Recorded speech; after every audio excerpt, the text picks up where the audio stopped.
We apologize that we tried to get it out to local media as much as possible today, that we did move from the third floor to the second floor because tonight's presentation requires video and the courtrooms do not have that yet. So that being the case, please stand for the Pledge of Allegiance. I pledge allegiance to the flag of the United States of America and to the republic for which it stands, one nation, under God, indivisible, with liberty and justice for all.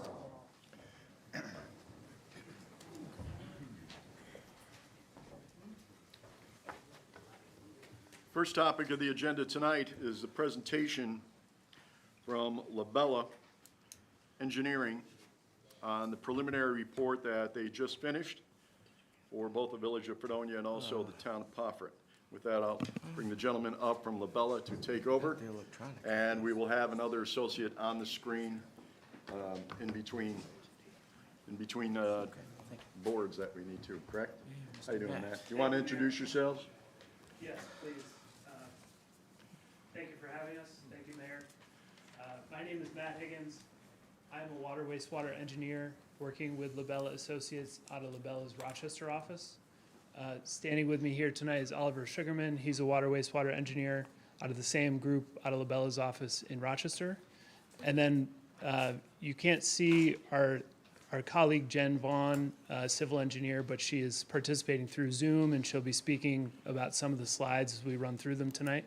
So there are three of us total, the two you see here and then Jen participating remotely. Good afternoon, thank you.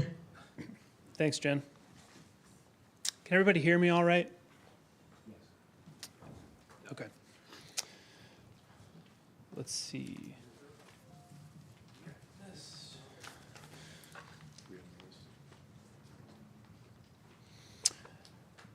Okay, so we're going to speak at a relatively moderate pace through these slides here. We're going to highlight the evaluation we completed, some of the results, some of the feasible alternatives we considered for addressing the deficiencies highlighted in the evaluation, then go through our recommendations and next steps. And so after we go through the PowerPoint, my understanding is that there's going to be a time for receiving questions from the board. So we certainly welcome those questions and look forward to addressing them as best as we can.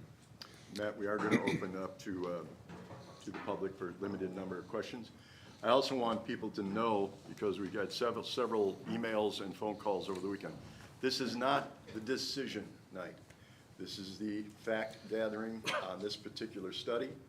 It is gathering of additional information that we need to exercise all our options and determine once and for all what will probably be a once-in-a-lifetime decision. So it's very, very important. So anyone who came here tonight thinking that this was going to be voted on tonight, that is not why we are here. So we'll be voting on it, or the board will be voting on it in a future meeting. So go ahead, Matt. Thank you, Mayor. Okay, so in broad strokes, I hope everyone can read some of the font on the screen. I'll try to narrate through. I'm not going to read every single bullet point on every single slide, but the broad strokes are that in 2023, the village initiated an engineering evaluation of the village's water system, including the water treatment facility, the source water, the reservoir, the dam, and the distribution system. And so at that point, there were three real big picture alternatives considered. One was to upgrade the village infrastructure and maintain the reservoir. And the second two involved decommissioning the village water plant and tying in with Dunkirk, with a slight difference between alternatives 2 and 3 as far as what the future of the reservoir would look like. About 5-6 months ago, an additional portion of the study began that involved distribution system hydraulic modeling, which gave us a lot more insight into that initial evaluation that was completed and the alternatives considered, as well as the addition of a feasible alternative involving decommissioning the village water treatment plant and instead tying in with the North Chautauqua County Water District. So our task, as shown there, was to complete the additional evaluation work, complete the hydraulic modeling of the system, document the evaluation in an engineering report, update our estimates of probable cost, and give the board, the village, recommendations about next steps and project funding. This slide highlights some existing major challenges that the village's system has. And I think most in the room understand that the current system has some challenges at the water plant, the reservoir, the dam, spillway, and the distribution system. At the water plant, there are process-related improvements needed. There's additional clarification capacity that's needed. There are recommendations involving upgrade of building systems, HVAC, electrical, SCADA, which is the process control system, architectural and structural to maintain condition and stability of the building. Notably, there's a need for site improvements. It's a fairly constrained site, and the existing building is very close to the bank of the stream, so there's some stream bank stabilization that would be needed at that site to maintain stability of that building. For the reservoir has a documented history of susceptibility to drought, and the DEC, as part of its own review of the dam and spillway, has stated that it's in unsound condition and it needs some improvements. The distribution system, it's been discussed. I know there's additional need for potable water storage, and some of the pump stations at Webster Road, the Vineyard Drive pump stations need improvement. So in this part of the study, we focus on two major alternatives. One, again, was maintaining the village water treatment plant, the village's reservoir, dam, and spillway, and distribution system, what we're calling our alternative one. And secondly was to decommission the village water treatment plant, to draw down the reservoir, and to construct interconnections with the North Chautauqua County Water District, such that the water district would provide potable water flow into the village's system for consumption and fire protection in the village. I'm going to highlight alternative one in broad strokes. Oliver's going to speak about alternative two, and then we're going to get into a comparison. So alternative one, like I mentioned in broad strokes, involves maintaining an upgraded village-owned water system infrastructure, including upgrading the water treatment plant to address some of those deficiencies I have mentioned. Notably, construction of an additional clarifier, stabilizing the stream bank, constructing a water tank for backwash water storage and fire protection, and completing a suite of improvements related to chemical feed and storage and other building systems improvements. To go along with this alternative, there would be a recommendation for a 0.15 million gallon potable water storage tank to provide potable water storage and fire protection to the system.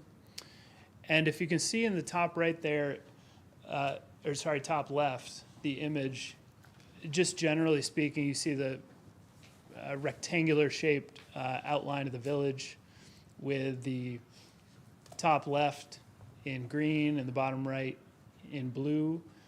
That is, north is up in that image. So under this alternative, as well as under alternative two, the distribution system will be split into two different pressure zones due to the topography of the system to make sure that there's appropriate water pressure on the north end where topography is a little, elevation is a bit lower, and on the south end where elevation is a bit higher. I already touched on the water treatment plant improvements here, but I'll touch on them briefly again here. I want to highlight in the bottom left-hand corner of your screen, like a very conceptual sketch showing in red kind of almost a C-shaped system that would be recommended to stabilize that stream bank.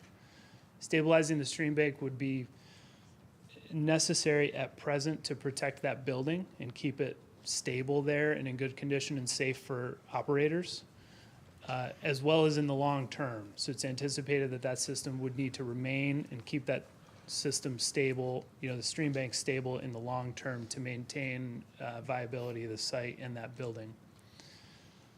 Additionally, within the building, it'd be added onto, there'd be a third clarifier constructed, the parking lot would be moved. You can see in the top left image, there's an orange circle denoting where a small local water storage tank would be for backwash water flow and fire protection. and so on. I touched on the new water storage tank to feed the distribution system in this alternative. This is a concept figure showing roughly where it would be or where it would be recommended to be. Generally, what you're seeing there is the BOCES campus in the top left of that image. We'd recommend that the village, under this alternative, collaborate with BOCES for easement to construct a tank there. The elevation of that parcel is suitable and can be optimized to feed the pressure zones that the village system would be separated into. So there'd certainly need to be site facilities, utilities and such, electrical, a driveway brought to that tank. But that would be anticipated to be a ground storage tank at or near that site where it's shown there. Oliver's going to touch on alternative 2. Thanks, Matt. So for alternative 2, as you mentioned earlier, Matt, would be a complete change to the existing system where the village would bring in all of their water supply from the North Chautauqua County water system. So to go through that, I think the best method of explaining would be to go through the path of water. So for that green portion that Matt explained to the upper left, that green section, which is the northern, I'll call it the northern pressure zone, water would flow into that section from the west and the east connections with North Chautauqua County. From there, it would travel down to the existing Webster Road storage tank and, move onward into the rest of the system from there. In the lower right-hand section, the blue section there, water would come directly from NCCWD from the south, where an additional water storage tank is anticipated to be constructed on Fredonia Stockton Road. So with that alternative, there would be new interconnection structures at each of those 3 connection points that I just outlined.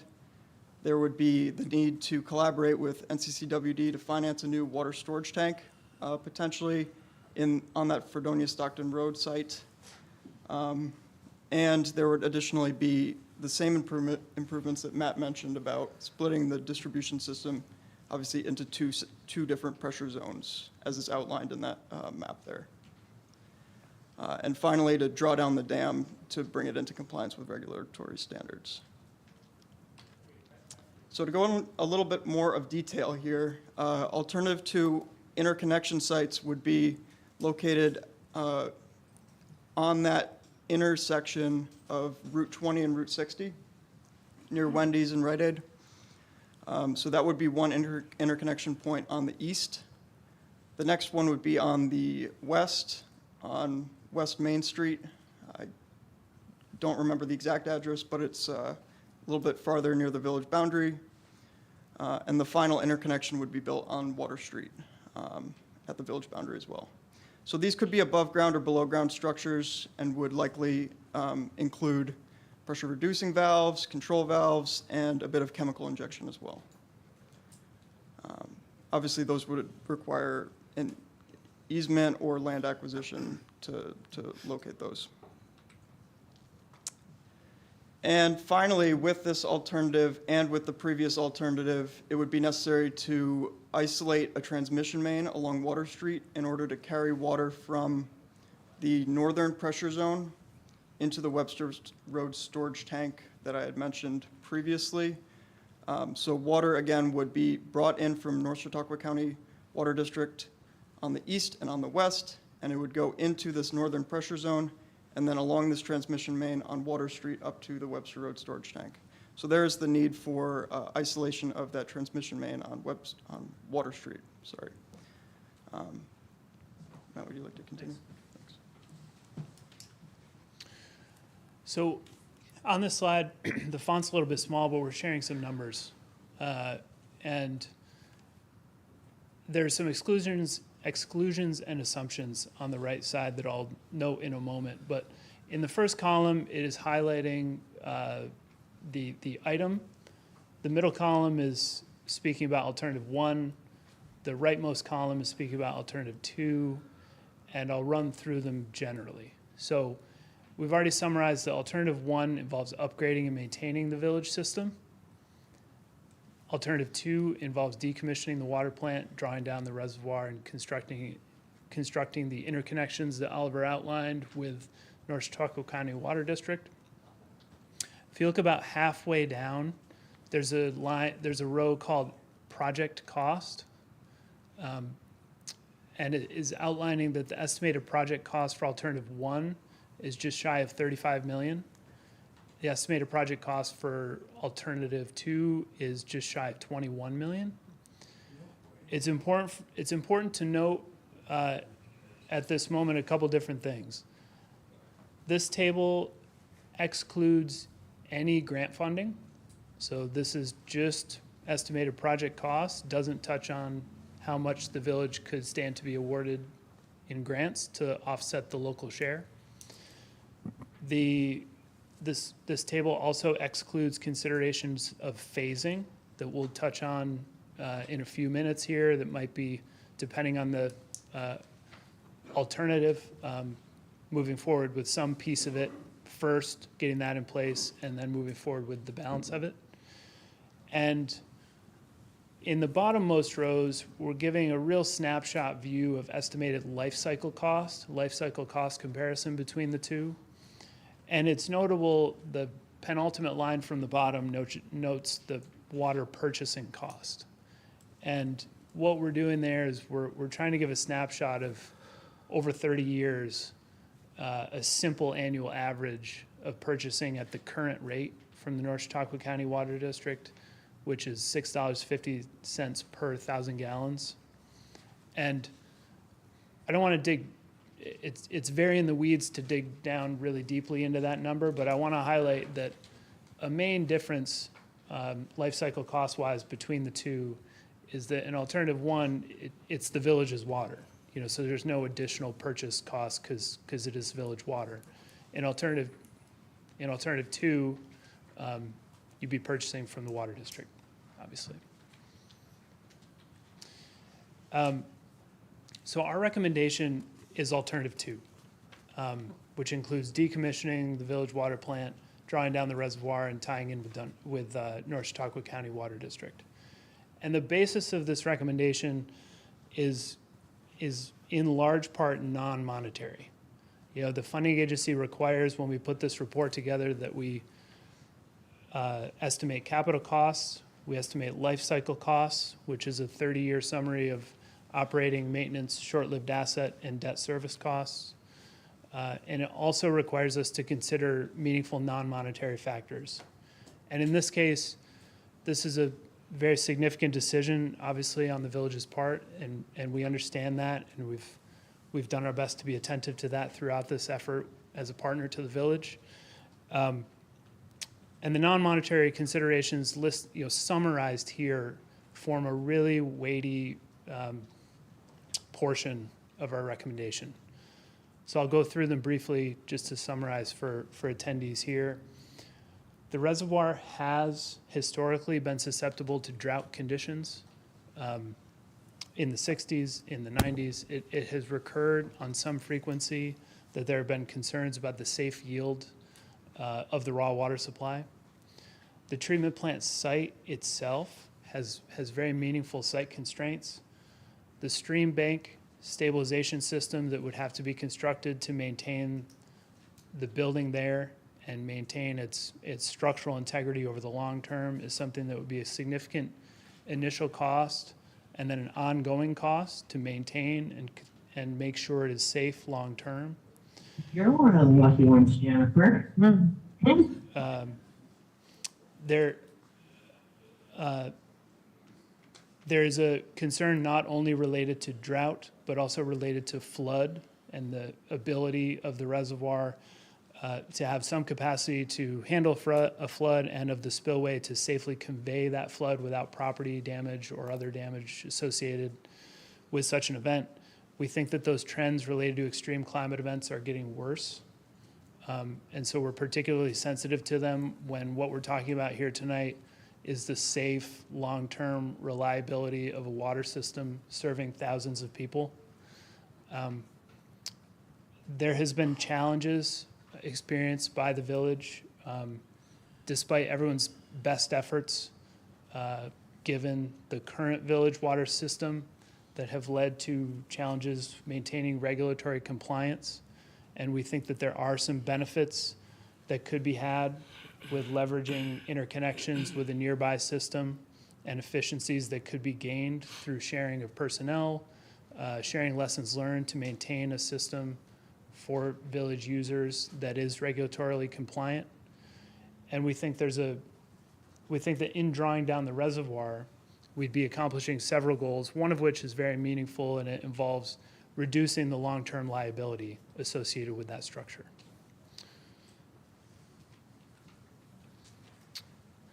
Jen, may I pass off to you for some discussion of grants and timelines and next steps?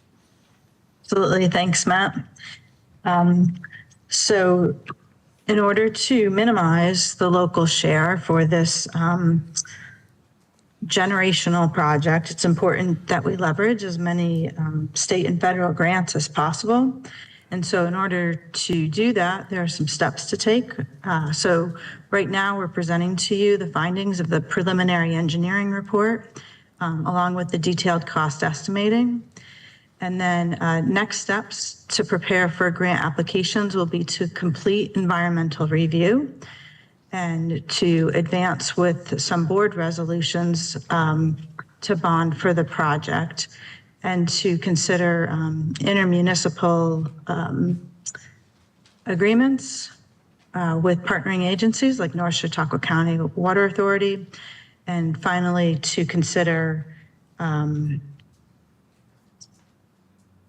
just lost my train of thought, I apologize.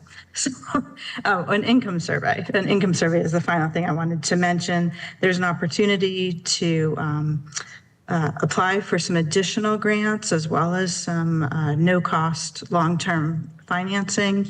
And so in order to leverage those opportunities, it would be important for the village to advance an income survey if you choose to do that. If you could advance to the next slide, please. Thank you. And so looking at the Village of Fredonia within Chautauqua County, you do have median household income such that you would, the state looks favorably upon offering grants just based on your household income. However, that opportunity to leverage one particular program, the Community Development Block Grant, that requires a greater than 51% low to moderate income, which you may in fact have within your community. However, the census data that's utilized demonstrates falling short of that criteria. So if we were to consider additional grants with Community Development Block Grant and income survey would be necessary. And on showing on the figure on the left, there's some hashed purple areas. That's demonstrating areas that the state has identified as potential environmental justice areas. And that helps with leveraging funding in that the state has identified communities at risk, and therefore it increases some scoring on different grant programs. You can advance to the next slide, please. Thank you. And so within New York State, we have a robust financing and grant application program. The primary program we would look at is the Drinking Water State Revolving Fund. Within that program, we would be hoping to secure 0% hardship financing, which would mean that you could secure a 30-year loan with no interest. And we do plan to submit the preliminary engineering report in the coming days to the state so that they can evaluate and score the project. And then moving on to the grant programs, there's the Water Infrastructure Improvement Act, as well as the intermunicipal grant. Those are both operated by New York State Environmental Facilities, and they offer up to 60% of eligible costs, but there's a cap of $5 million if you go into that grant application as an independent entity, just the village alone. If you were to partner with North Chautauqua County Water District and have a binding intermunicipal agreement that documents the shared resources of the project, then you're eligible for 40% of the net eligible costs up to $30 million. So overall, you're able to have a greater percentage of grant through that intermunicipal program. And that does require planning and execution of agreements prior to that grant application. Previously, I talked about that community development block grant. If we were successful in securing some grants during this current funding year, the following year, we could look at applying to community development block grant for an additional $2 million. If co-funding is not secured at that time, it's a lower limit at just 1.5 million. And then there are some other state programs that may be applicable, and generally the approach that LaBella likes to take is to partner with the municipalities and work together to present competitive and complete applications to optimize the grants that you'll be able to bring in and to minimize the local share. And then on the next slide, if you could please advance one more. There are also some federal programs that could be evaluated. The federal programs tend to have a little more uncertainty this particular year, but they also tend to have some additional reporting requirements. And at times, you could be gaining grants, but it would just be offsetting other programs instead of bringing new money to the table. So we'll take the time and do a careful evaluation with you and recommend the best alternatives. So in closing with the grants, what we would recommend proceeding with initially on the next slide, if you could advance one more, is first would be the Drinking Water State Revolving Fund, looking at the short and long-term financing and seeking to achieve that 0% long-term hardship.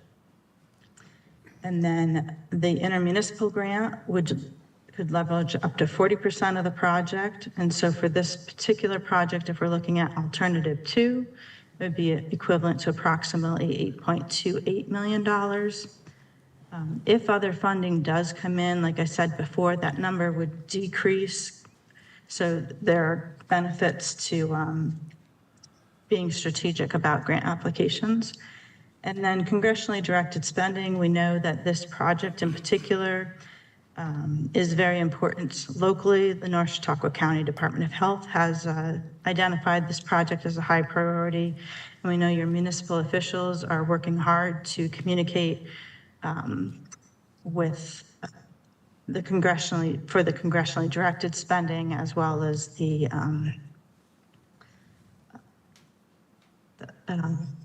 other, it's called the SAM grant. It's the State and Municipal Facilities Program, which your state senator for the district would help you with that. So it's important that this project is discussed and people are aware of it, and we'll do everything we can to help advance this project, recognizing that it is strong in the fact that it has need as documented by your local Department of Health. And with that, I'll turn it back over to Matt. Thanks, Jen.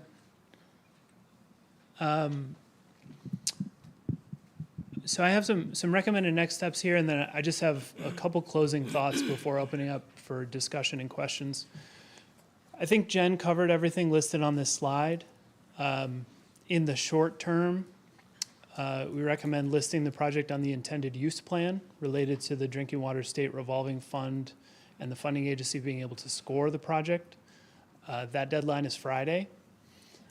Then going into the summer, June, July, we have recommendations that Jen just described related to targeting certain funding programs this summer,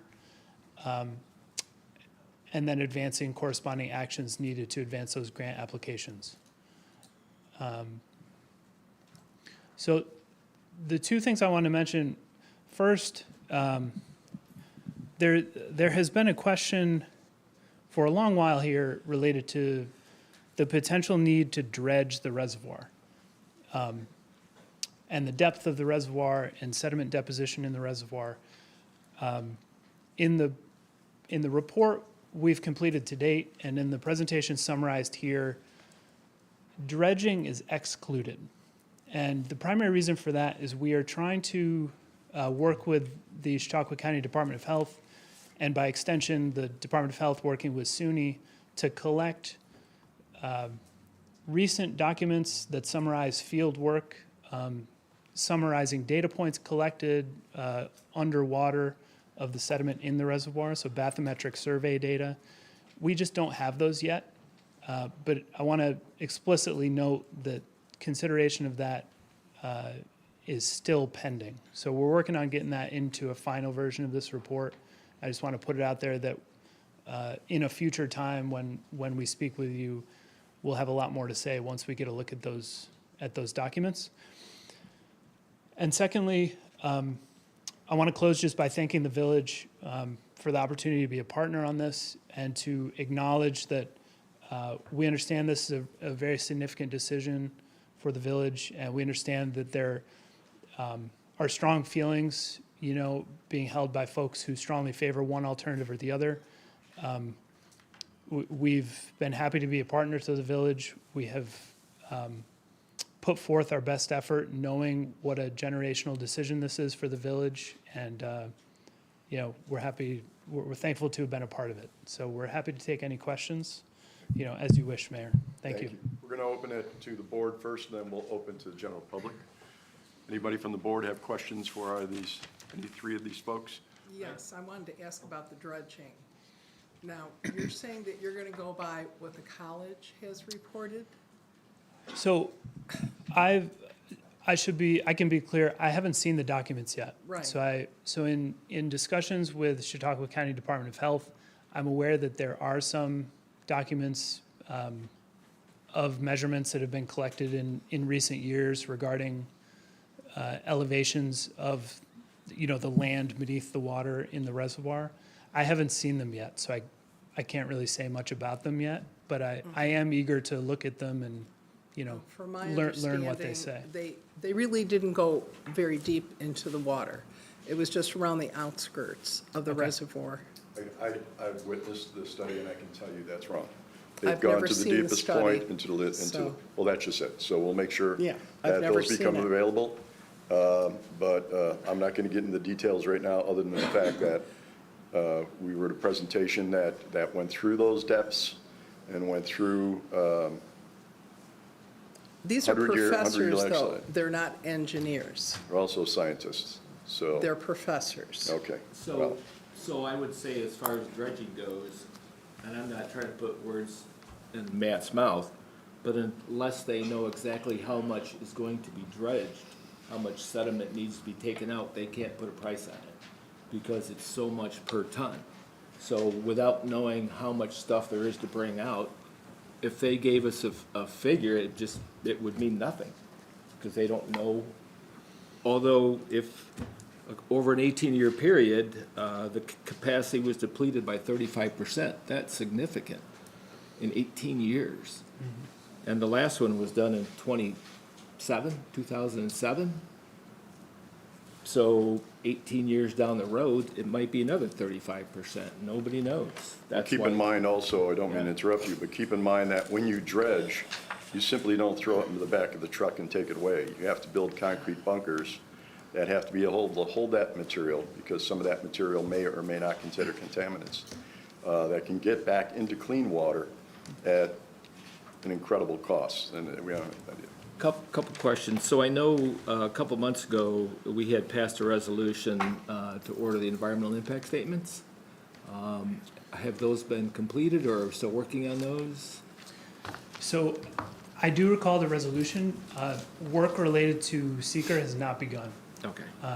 because we focus on finishing the evaluation so that we make sure that seeker includes the disturbed areas, Okay. that would be disturbed as part of any sort of project. Another question I had is, I know that there are lines in the creek that are exposed. What would be the cost and you probably have to go through DEC to get permitting to go into the creek. to actually, make sure that the lines weren't exposed anymore, because when they're exposed, they're open up to anybody going down there and doing any kind of damage they might want to do. Was the cost of burying those included in the estimate? Yes, so it was considered as part of alternative one, trustee, but for alternative two, there would be no need for that pipe Right. to remain. And so Okay. what we'd recommend as part of that would be to fill that pipe up with a fluid fill, flowable fill. Okay. Does that answer your question?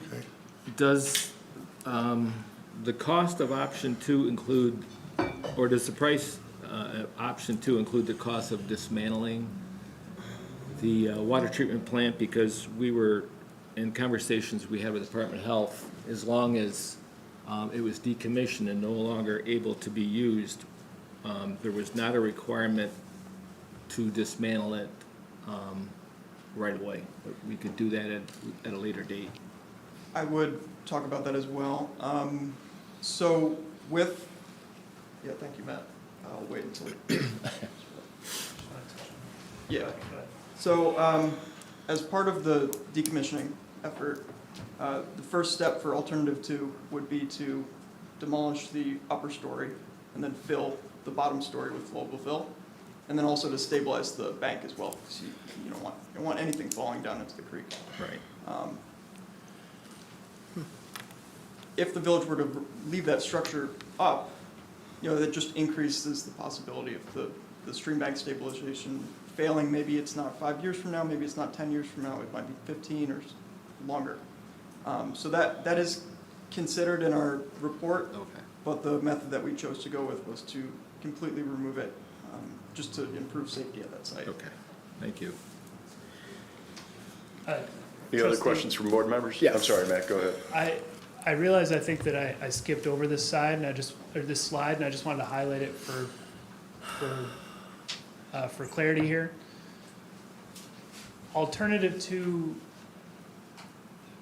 this is somewhat preliminary, and needs some further discussion with the village and project team. However, alternative two may present an opportunity for phasing.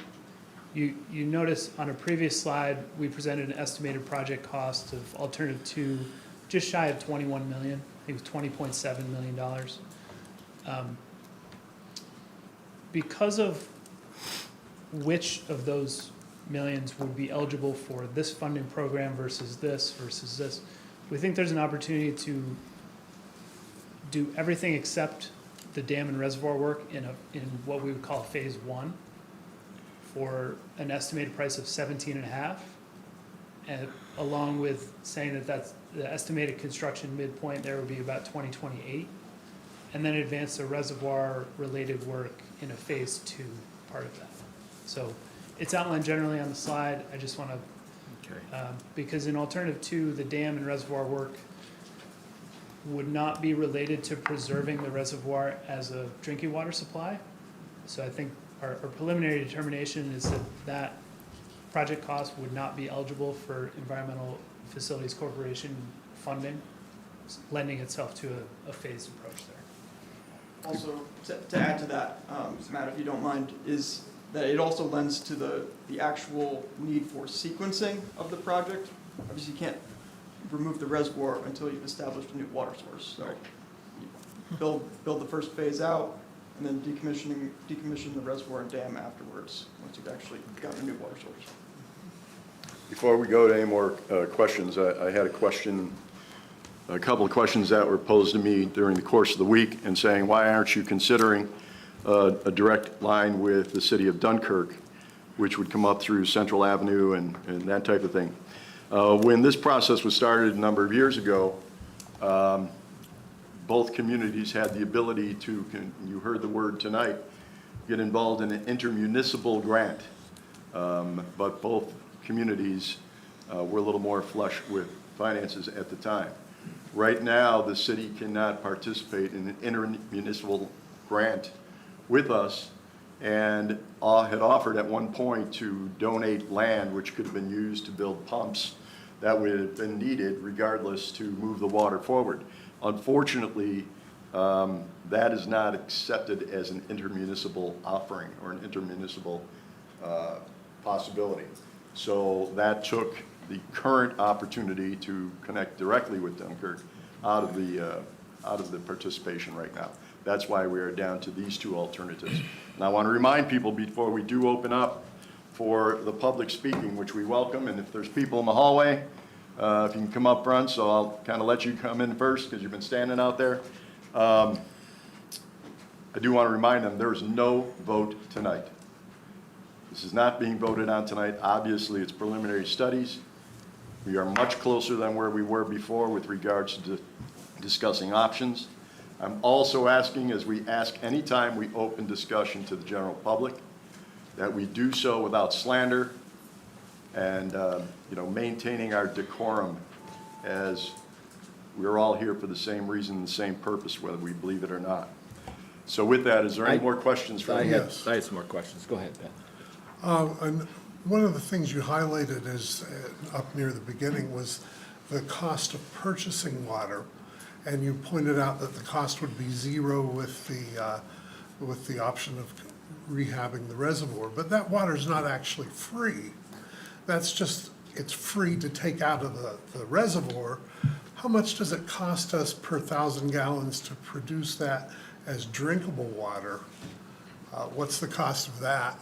And how does that compare to what it costs us to purchase the same amount of water?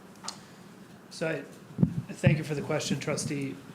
I don't have a dollar figure that I can give you for that.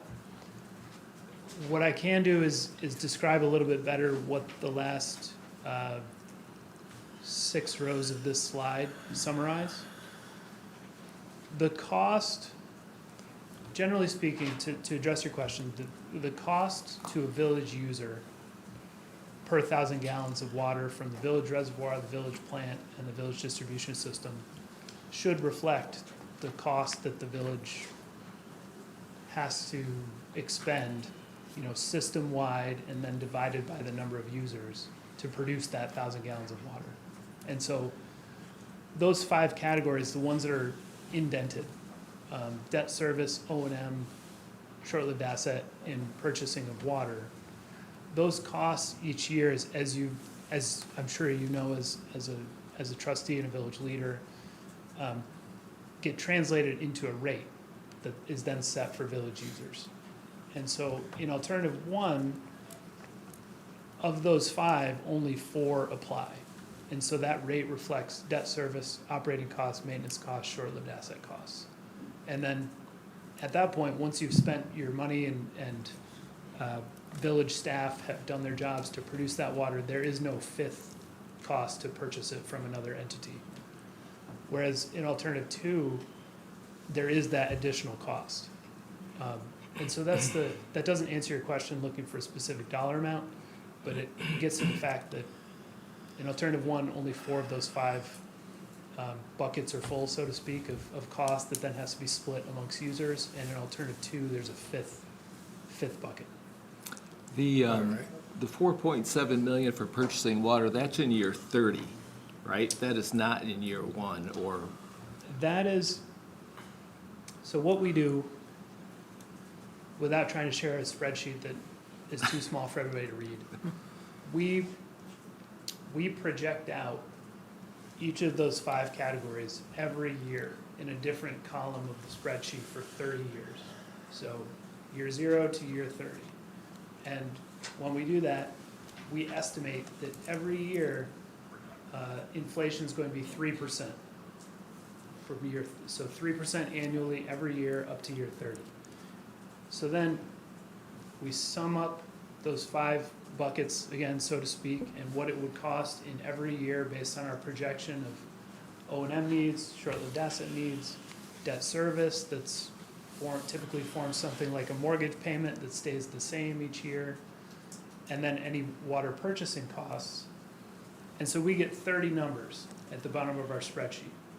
And it's a time-based series, so we're into engineering economics, so it kind of messes with the mind a little bit. But 4.7 is the average of those 30 numbers. Right. So the early years, year 0 is far less than that $4.7 million number. It would be the village's average day demand of 1.2, 1.3 million gallons per day, converted into 1,000 gallons of water, multiplied by 650 per 1,000 gallons. And I think what we figured out is year one would be like 2.2 or something, 2.6, something like that. I just have one other question. Previously, I know we talked about possibly sharing a storage tank with the town of Pomfret, entering an agreement with them. Is that still something you're looking at, or would we be better off building our own tank? Yeah, it's a complicated question because we don't have all of the information on how that tank is gonna look. They have not finalized their design. Once that is finalized, though, we'll have a very distinct understanding of that. And I think it would always be preferable if the tank is constructed, always preferable to share that tank if it is the right size, the right height, everything like that, in order to give the village the adequate pressure that they need. Are they looking at a site that would work for us? They're in between sites still. Okay. Yeah. All right. That's all I have. Any other questions? I have three brief questions. First of all, I'd like to say thank you, Oliver and Matt, for doing this study and sharing with us tonight. On the technical side, one of the alternatives not explored was an actual new water treatment plant in the village. Can you just elaborate on that? Yeah, to talk briefly about that, the addition of a new water treatment plant, is that what you mentioned, a water treatment plant? A new water treatment plant would share almost all of the non-monetary concerns that were listed on that basis of selection slide back there. And so that is still the same reasoning as removing alternative one from the picture. So it's given that you have the limitations with the status of the reservoir as they currently exist Correct, and yes. other factors that are Yes. involved. Largely non-monetary. Correct. Second question is the water pressure equalizations. So you mentioned that there's the north and the south zones, and is it based on elevation so that you would have to have pressure equalization to feed the existing system? Yes, so the split between zones in the village would be performed by several pressure-reducing valves, which are designed to generally just Okay. reduce pressure. So if water is flowing from south to north downhill, it would intercept a PRV, a pressure-reducing vault, and that pressure-reducing vault would decrease pressure towards residents past that vault. So effectively, how would the pressure change? Because right now, you know, the village is pretty high. We're over 100 PSI. So Maybe able to read from that. I don't know if anybody can read from that, including myself, but I believe it is 102 as the highest PSI in the northern zone, and I believe, this again from memory because I can't read that quite, but I believe that the southern zone is around 80 PSI, around 80. So the reduction would be most considerable in the north. Okay. 20 PSI difference. To achieve what pressure ideally then would you have as a result? I think generally, if you're north of 100, there should be some pressure reduction. I think Okay. that's the industry Okay. standard, Okay, gotcha. either requirement or guidance, or both. So in the end result, we'd like to see something less than 100 PSI. Yes. And at all flow conditions, the typical range is above 35. If there is a fire, you want to be sure you can fight that fire at 20 PSI or above. Okay. And last question, the introduction of chemicals you had mentioned. So currently, the village water treatment plant utilizes orthophosphate to treat the water for the lining of the current piping in our distribution system. Is that something that is going to be added then and dosed? So the three interconnections that I mentioned, one to the east on, I think it was Route 20 and 60, the interconnection on West Main Street on the village boundary, and the one to the south on Water Street, would each have chemical injection facilities. The extent of which we are assuming to be polyorthophosphate, to ensure that the pipelining is held together.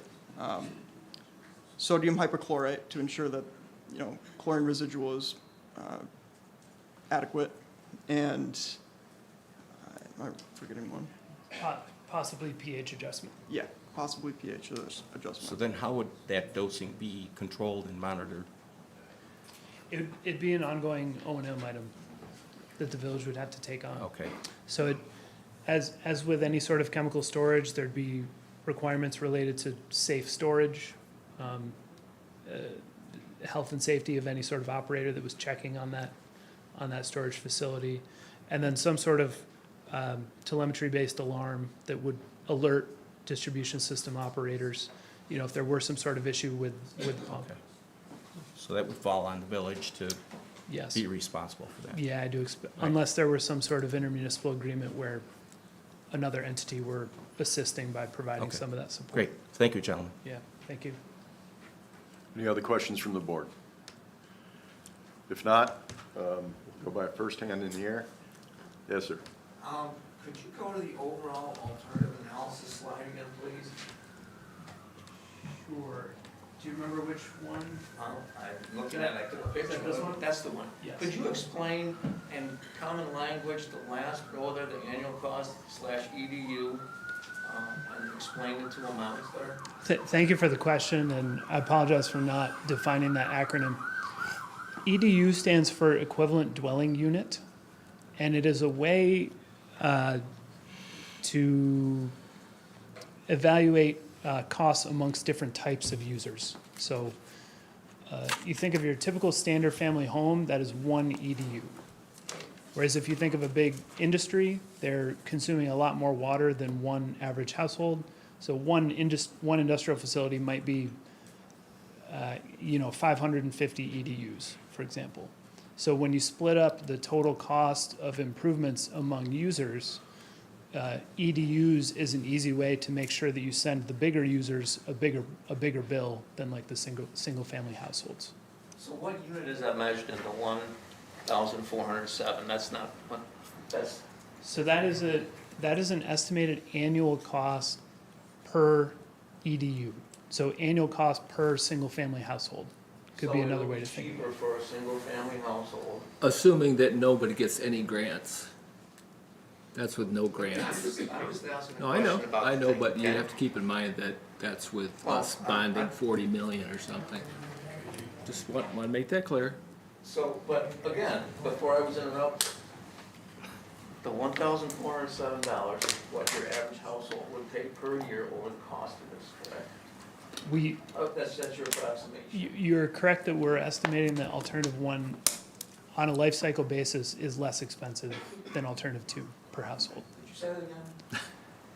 Seriously, or Alternative one is less Is less expensive than expensive. alternative two, you just said it. on a life cycle cost basis, I'm not. On a I'm not life trying to cycle hide cost anything. basis, alternative one is less expensive than alternative two. With the caveat that I mentioned that we are still working on resolving the dredging question.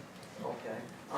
Another quick question. I think it was Mr. Bronco had an excellent comment about the purchase water zero and the 4.7 million if we go option two. How does that affect our revenue if we go with option two? Right now, the village produces water, they upcharge it, they sell it at a profit, and that covers a lot of bills. So have you figured in the loss of revenue? I mean, if you're buying water, you're gonna buy it cheaper than what you can make it for? I guess that's my question.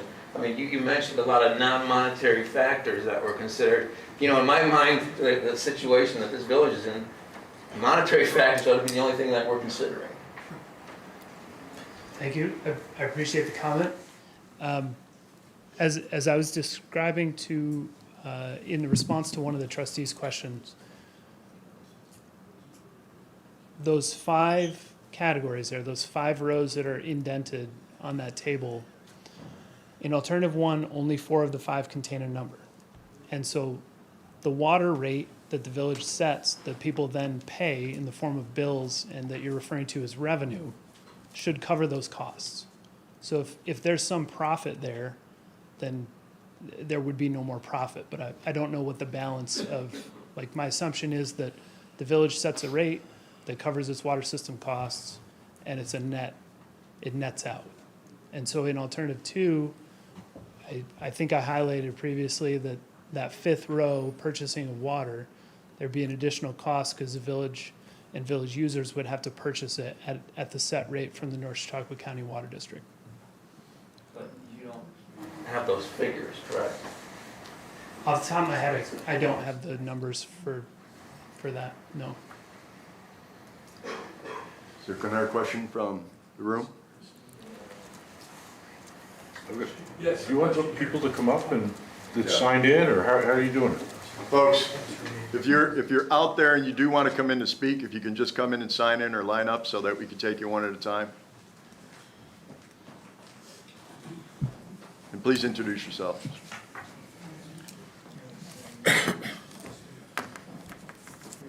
Yeah, Mark Twitchell, Fredonia. My question is, how did your company compute the population of Fredonia relative to, how much water do we need?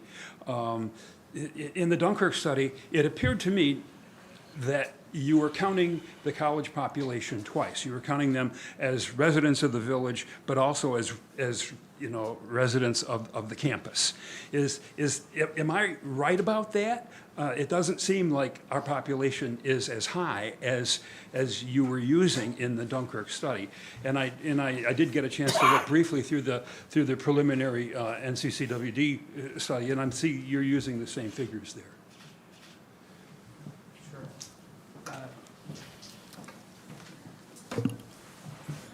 Jen, I don't know if you have any comment on this, but the only response I have is I don't believe we're double counting. I think we have worked with the village to be sure that we've accurately assessed water bills. We have years and years of operating data from the treatment plant that we've used to inform consumption figures that we're using. So I don't believe that there's a double counting happening. Okay, thank you. Thank you. You're not here all night. What'd you say, Jen? No comment. I think you addressed that well, and I would agree with what you said. Thank you. Thanks. James Linden. There's a plethora of questions. There's a whole lot of unanswered financial issues here, but primarily, when you talk about phasing in at different times of this project, whatever happened to the phasing in of the connections, when you talk about connecting on Route 20 for these two phase-ins of, well, whatever happened to the contract with the village where it was supposed to be phased in, that was guaranteed at no cost to the village, a supplemental and emergency backup on Route 20 provided by the North County Water District. They're under contract. That never happened. It doesn't function. And when you talked about drought, possibilities of a drought, should that ever happen, that was the point of that, so that we could supplement our water production with those very large lines. That was the point of rebuilding the Vineyard Drive pump station at a cost of a couple $1 million. That's already been done. There's many projects that people are not aware of that have been completed already. Now, as far as the dredging of the reservoir, we could put that off simply by when we do the repairs, and this has been in your engineering before, that by raising the height of the spillway that needs to have some repairs anyway, would give us a substantial amount of additional water in that very large 40-some acre site. And those numbers are easy to figure out. So why has that not been addressed in here? And when you're talking about costs, the North County Water District borrowed from our money, taxpayer money, from the general fund of the county budget, nearly $6 million. They were told they had to pay it back. I talked to a legislature recently. He said that has not been paid back. They still owe money to the taxpayers, nearly $6 million. That was supposed to be paid back this last January. Now you've got somebody who's going to guarantee something. They've lied to us on now a couple of occasions. How do we get guarantees something like this is even going to come about? What kind of guarantees? These are questions that need to be answered. There's no truth to what's coming forward.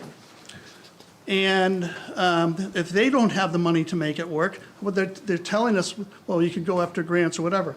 And if they don't get the grants, then what? We're stuck with all of these costs. If we keep our own system, we can do it in phases. We don't have to do it all in one fell swoop. We could do that in phases, our own projects, as needed. We don't have to have the third clarifier until we have the actual demand. You know, the current facility is capable of over 2 million gallons a day when the sales are only 800,000 a day. I mean, there's certainly capacity. I know that she'll debate this all day long with me, but you know, there's plenty of engineering, and the fact that we don't necessarily have to sell to more than we're currently selling outside the village until we maybe make the capacity possible in phases. You know, they're pushing for us to do that. Of course, the town, they got a grant, they want to expand their districts. Well, let them figure out how to get it through North County Water District at the price that they're talking about. I mean, at $6.50, that's just the water. And that's not the water that we lose in the ground because of water main breaks. I mean, you'd have to add that in, because right now we don't pay for that. But you also have to add our cost of distribution. There's distribution costs. Jim, we've got other people that want to speak as well, so. Yeah, well, I agree there's other people who want to speak, but maybe they hear what I have to say. We have distribution costs that we have to add on top of that. There's current debt we have to add on top of that.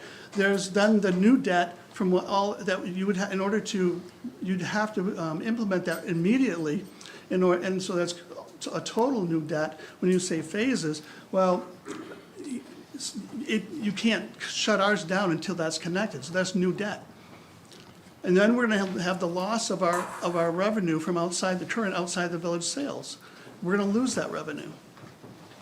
Well, one could ask, knowing that for years the spillways needed repair. Sure. And when the village was flush, it was never done. So that we're sitting here now in an emergency situation. We're sitting here now, of course things need to be done. But there has been many things that have been done. But tell you what, in the last 5 years, there's been no grants applied for fixing what we currently have, except for the 4 years prior to that. There was a lot of grants that were gone after and successfully made some very large improvements to what we needed to have, which was requested by the county to do. We made those improvements. Yes, more needed to be done, but nobody went after grants. I see you talking about grants for your new system, but where's the grants for the current system? Go after those grants. That's enough for me. Thank you. Thank you. Is there anybody else out in the hallway that would like to speak? There's a couple people here that would like to speak. Right. Anybody else in the hallway before we go inside? Inside, who would like to speak? Yes, sir. Come on.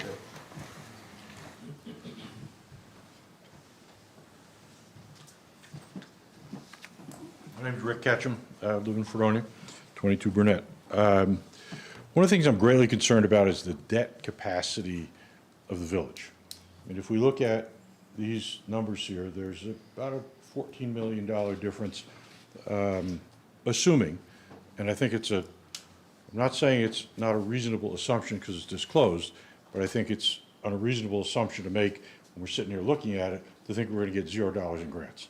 Because if we're working with the North County Water District, we're going to get a lot of grants. And again, I could say, well, it's not confirmed, so whether is it $1 million, $2 million, $7 million, I don't know, but it's probably half of that total, and it's $14 million less expensive if we do option 2 from a capital cost perspective, if we get no grants.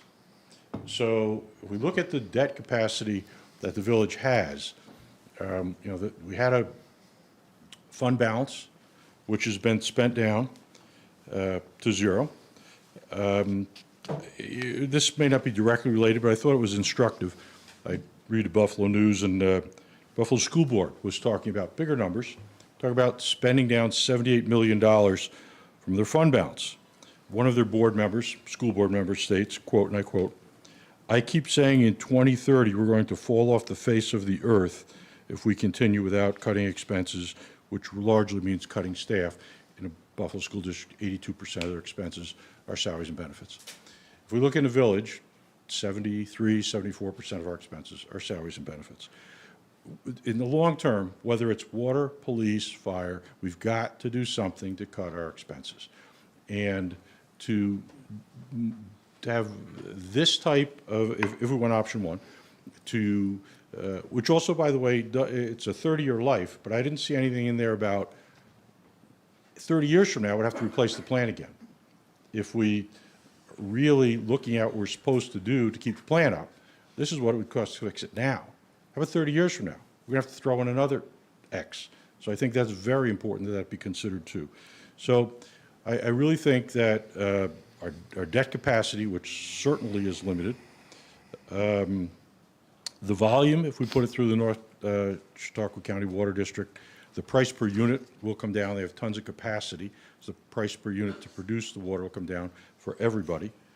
The grant applications that I said are, I mean, you know, these guys know more about water, but my experience have been involved a lot of grant applications. Work together, we'll get some grants. I mean, it's, how much? Can you guarantee it? No. But to assume that it's zero, there's nothing else you can do. You're supposed to budget from the most conservative position, but it's not realistic. So we should think about what we really think, you know, we can do. So in my opinion, obviously some more work needs to be done. And I don't know how we're going to be able to put a number in there and say, this is what the grant's going to be. But, you know, we look at the total cost per dwelling unit, which I get, 30-year average cost. But, you know, I think the option two has got a lot more going for it.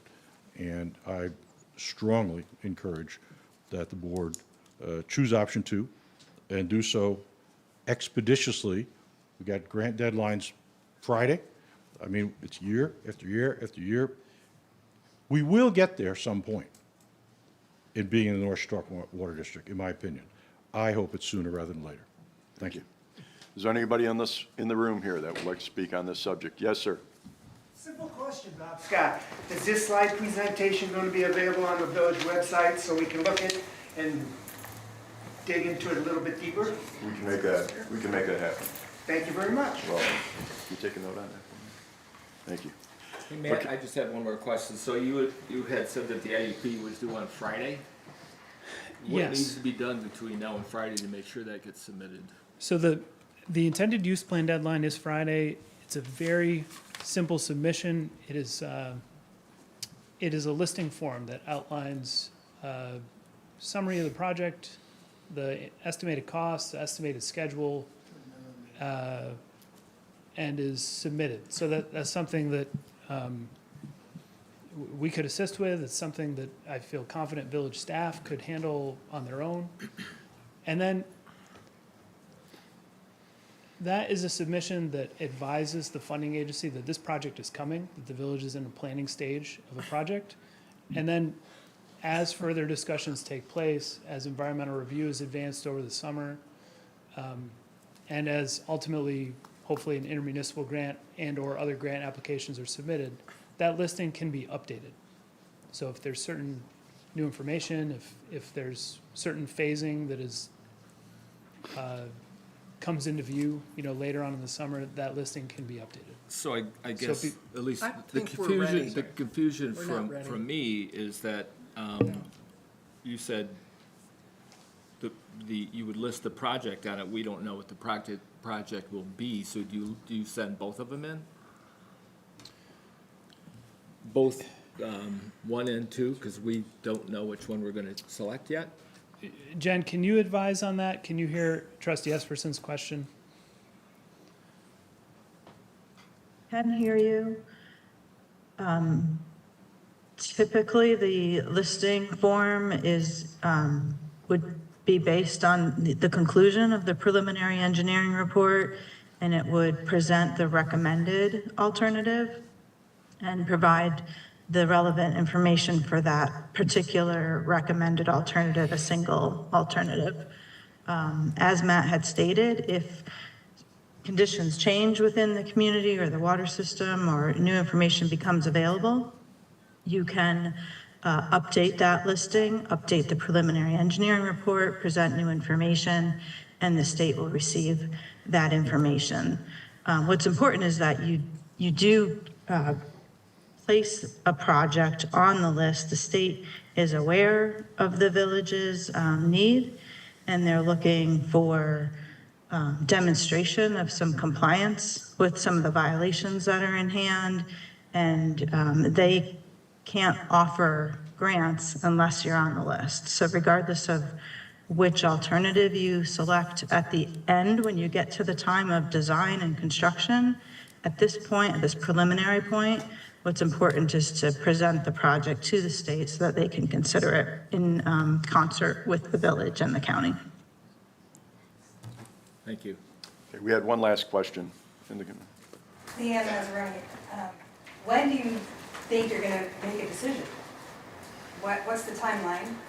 And I appreciate this meeting. I think that every person in the village that has an interest in what's going on needs the village to be completely transparent about all this information. And is this gonna be, this going to be available on the website? Yes. For anyone to read? Yes. Okay. It's a huge decision, and I think that there's a lot of things that you need to take into consideration, but being transparent is what people want you to be. And I think that's most important. It's a hot issue. But I think that if you can inform people of the real information, that's what's important. I'm sorry, I feel like I have deja vu here from being part of Casanega's water project. I just was like, oh my gosh, here we go again. Well, I can tell you as mayor, any information we receive, the public will have access to. I just think that that's important, is that to be as transparent as possible, so that people actually understand why you're making the decision that you're making. Thank you. Can I make one comment, sort of question? One, Sure. before Go right ahead. before the report gets posted. we do Identify need- yourself. I'm sorry, I'm Natalie Whiteman with Chautauqua County Health Department. Thank you. Before the report gets posted, we will need to do some redacting of it for safety and security purposes. And Matt, can I just get you to talk a little bit about managerial capacity and how that can affect determination of whether grants are received or not? Managerial capacity? So the capacity development that the grants, I'm using the wrong terminology. Grant administration? And not necessarily grant administration, but how the grant, the people who are giving you the grant awarders, are gonna look at the ability of the village to actually operate and maintain a water system appropriately. Jen, would you want to touch on that? If you heard the question? Yes, I did hear the question, thank you. And yes, one of the things that's outlined both in the preliminary engineering report for information as well as in the grant application request is documenting the capacity of the village, in this case, to administer the water service long-term. So they ask for financial information of the community, documenting in the past 3 years, your audited annual financial reports, your water budget, and they also ask for documentation of the names and the licenses of the water treatment plant operators. So that information is all presented in the preliminary engineering report, and then in grant applications, it'll be specifically called out. And when you do partner with an organization like North Chautauqua County Water District, as is the plan in Alternative 2, then there's opportunity to present some redundancy as far as capacity goes, and part of that intermunicipal agreement that would be executed would document not only the shared cost of the capital cost of constructing the project, but also the shared long-term responsibilities. So who would be doing maintenance on the system? If those are shared at different areas, such as like the water tower that Oliver was talking about, if that was a shared resource, there would be opportunity there to talk about those shared services. So I guess that would be my summary. Is that a sufficient response there? Do you have anything further? You got it, John, thank you. Okay, thank you. Okay, I don't think there's enough answers here for us to move forward. Mr. Drayo, you have one more question? We're not making a decision tonight. You can do it sitting down. We'll give you that respect.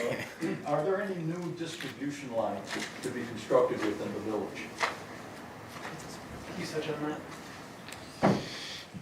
Are you referring to alternative 1 or alternative 2? Alternative two. Alternative 2? That's the one with the county, right? Yes. So there would be no new distribution lines constructed in the village. However, there would be revitalizing of several key distribution lines that I think I mentioned, the transmission main along Water Street to pull water from NCCWD into the Webster Road water storage tank. I didn't quite get those initials. North County. Yeah, Water. Yeah, North Chautauqua County. Yeah. So pulling water from North Chautauqua County Water District through the northern pressure zone of the village, through a transmission main into the Webster Road water storage tank. That transmission main would be revitalized and to ensure that that's completely adequate going forward. Are you going to be pushing water through that line upwards? Correct. Now, how many water pumping stations are you anticipating for this project? 0. So that is one key consideration, is that alternative 2 does not include any pumping. Well, how are you going to get the water up to both sides? So I think a long-winded answer, but in Synapse, the water that would be sent to an area near Bosse's would be from water storage tank that's being constructed on Fredonia Stockton Road by the county. Well, how is the water going to go to the water storage tank? That's uphill. Yeah, They would have it would be the North Stark County's pumping stations. correct. Would they pay for the Outside. pump, would they pay for the pumping station? Those are pumping stations that are already in place, yeah. So you don't anticipate any new water pumping station? Somehow this water has to go uphill to Bosse's where this anticipated tank is going to be constructed. Yeah, not to get too in-depth, but there is a water storage tank on the eastern side of the village in the county, in the town of Pomfret, that is at 1,100 feet elevation at its overflow, or near it, and so the water would flow from that tank to a new water storage tank on Fredonia Stockton Road, just by gravity. I don't want to take a lot of time or air, but I don't understand that. This is a tank that's not even inside the village you're talking about. Correct. So we had no control over that, the village, yet, over that tank or the use of it. So the new tank could be a shared tank that is owned by one entity, operated by another, and so on and so forth. Have you taken into consideration the cost of electricity? Dunkirk spent on its water plant $214,000 for electricity for its water plant. The village electric bill for the entire water system was only $26,000. So there's a big savings with a gravity-fed system, huge. And with the electric grid problems foreseen in the future, serious ones, which almost everyone now agrees upon, with the grid and the lack of electricity, are you prepared to say that we're going to have an adequate system?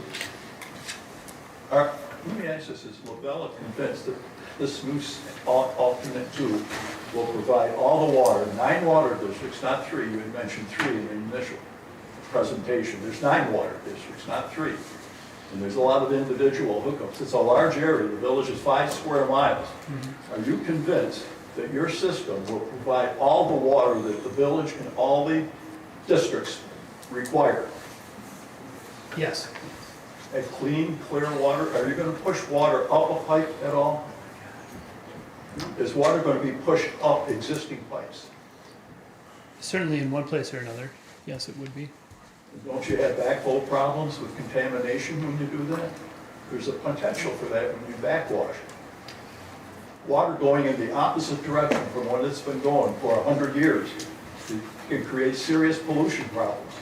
Yeah, I agree with you that we do need to be attentive if the village were to select alternative two, to making sure that the distribution system change from current operation to future operation is adequately considered and designed for. One of the things Oliver was mentioning is we do anticipate that there will be some relining within the system to make sure if there is a change in direction, that the interior of that pipe has a safe NSF certified, for potable water contact lining, so that none of that scaling that has built up over time would enter anybody's faucet. So there'll be a cost to put a new lining into the pipes that the water is going to be forced up to? In certain cases, we have included that, yeah. Have you taken into, one last question, Mayor, now finish. Are you concerned in any way with the fact that we will lose a gravity flow system, which is very inexpensive and requires hardly any electricity?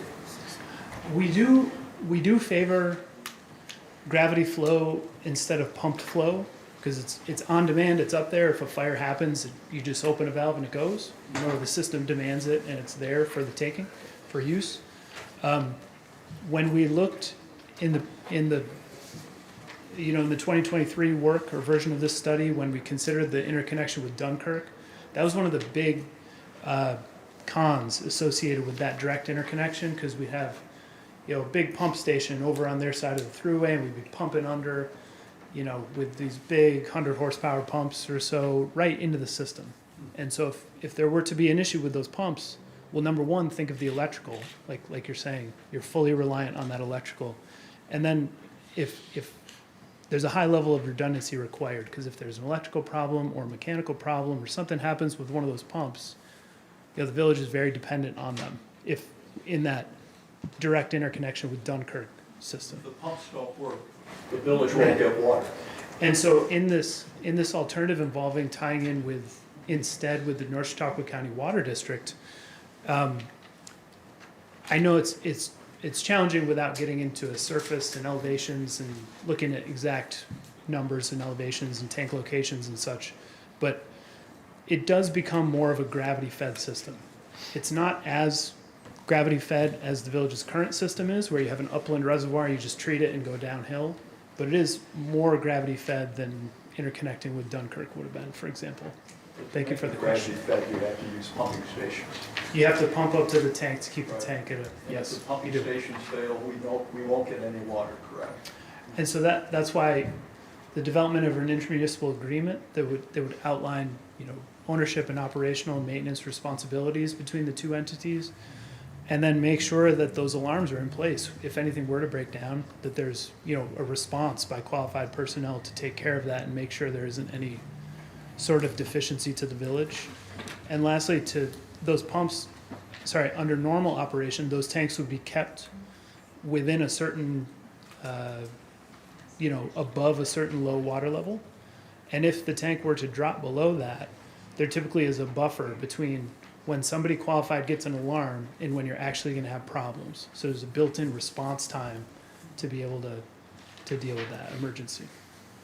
But the problem is, I see, there's more potential for problems with the system that you're designing compared to our gravity flow system, which never fails. Nature never fails us. We always have gravity for our source of power.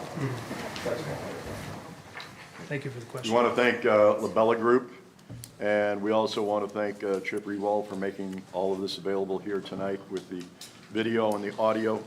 And thank you for coming down, gentlemen. Thank you. And we greatly appreciate your time.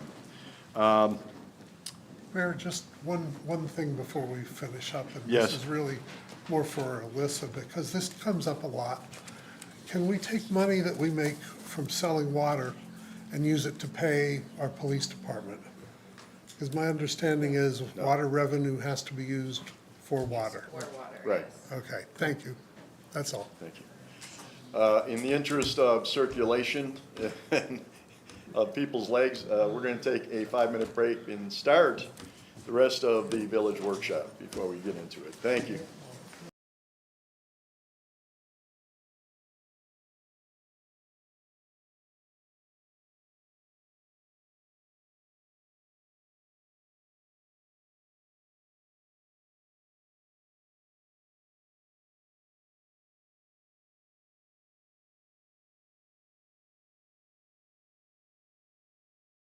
At resolutions, Resolution 1, hiring of recreation employees for the summer.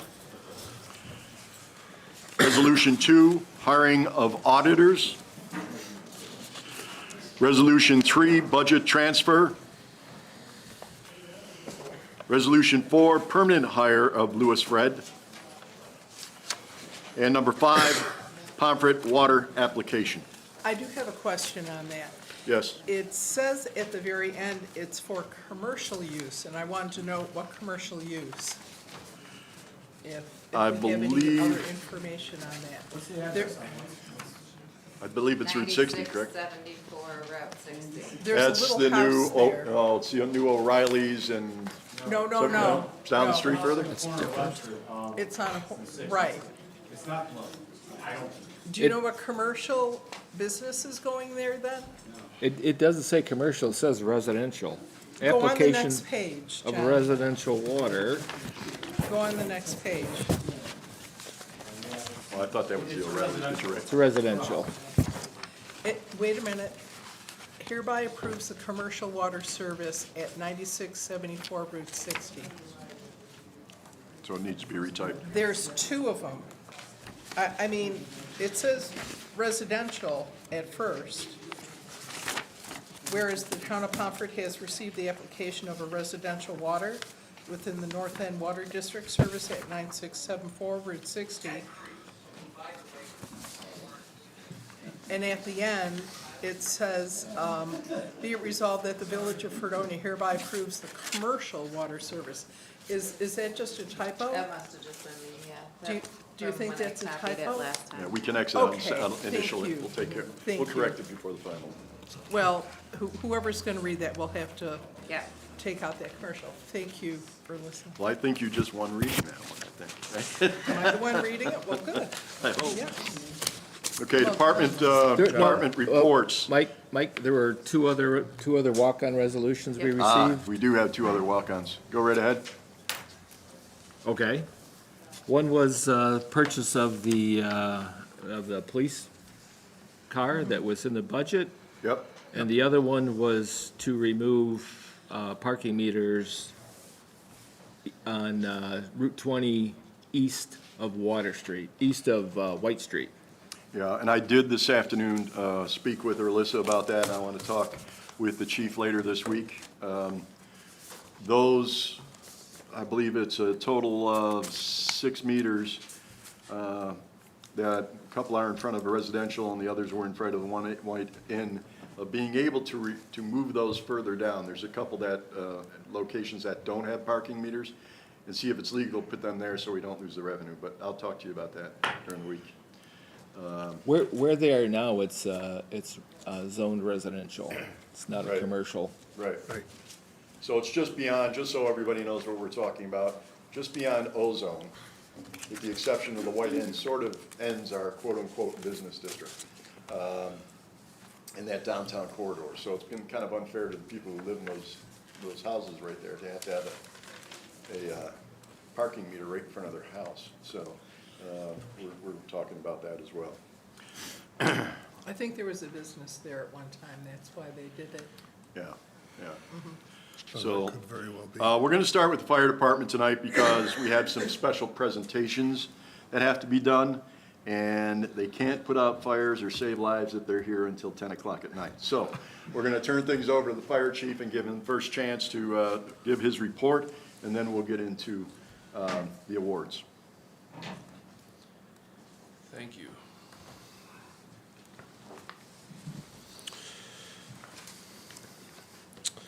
Today I emailed the board updated MOU from the Fire Local 2931. I'd request not to make tonight even longer, but an executive session tonight to further discuss that and make a decision. I've prepared a statement that's a little lengthy, so just bear with me. It's all important stuff that needs to be said. So good evening, Mr. Mayor, members of the board, and members of the community. Thank you for giving me an opportunity to speak with you tonight. I'm fully aware of the unfair finger pointing at our fire department. The recent wave of negative attention posed by a member of this board last meeting, calling the department the elephant in the room. it has not gone unnoticed. It weighs heavily on me and all of us who serve the Fredonia Fire Department. To the board, I recognize your responsibility to uphold transparency and accountability. And to the public, I understand your expectation for safety, professionalism, and trust for those who swore to protect you. There is one thing that I can say with the utmost certainty. This community deserves explanations, and they deserve to know why decisions are being made, but more importantly, how they are being made. I'd like to start myself out tonight by reading the Fredonia Fire Department's mission statement, one that has been with us since the creation of our department.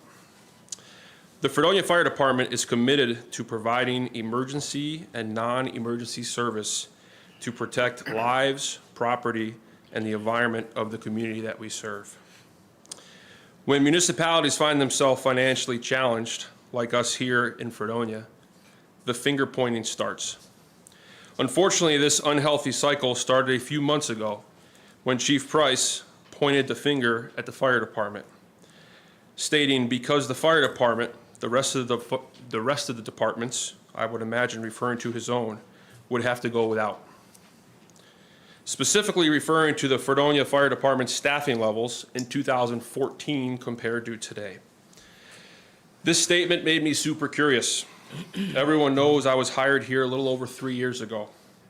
I took this as an opportunity to educate myself on the public safety makeup in 2014 compared to how it is today. Here's some information I found out. In 2014, the police department's budget was $1,520,000. The fire department's budget was $739,000. These figures represent the normal budget lines. I was unable to locate capital expenditures. In this coming year's approved 2025-2026 budget, these figures represent the normal budget lines and capital expenditures for both public safety departments. The police department, $2,004,000, deduct $28,000 for their budgeted revenue, so that's $1,976,000. The fire department budget, $1,596,000, deduct $1,090,000 of budgeted revenue, that equals $505,000. Excuse me. I've always made it a standard, both personally and within the fire department, to approach difficult topics with professionalism, focusing on facts over emotion. That's exactly what I've done here. The information I presented comes directly from budgets that have been reviewed and approved by this board, as well as previous boards. With that in mind, I do feel it's important to address a particular comment. Referring to the fire department as the elephant in the room feels unfair when the numbers tell a different story. Over the past 10 years, our department's expenses have increased by just 3%. In comparison, the police department's budget have grown by 30% in the same period. These are facts, and I believe they deserve fair consideration in the discussion.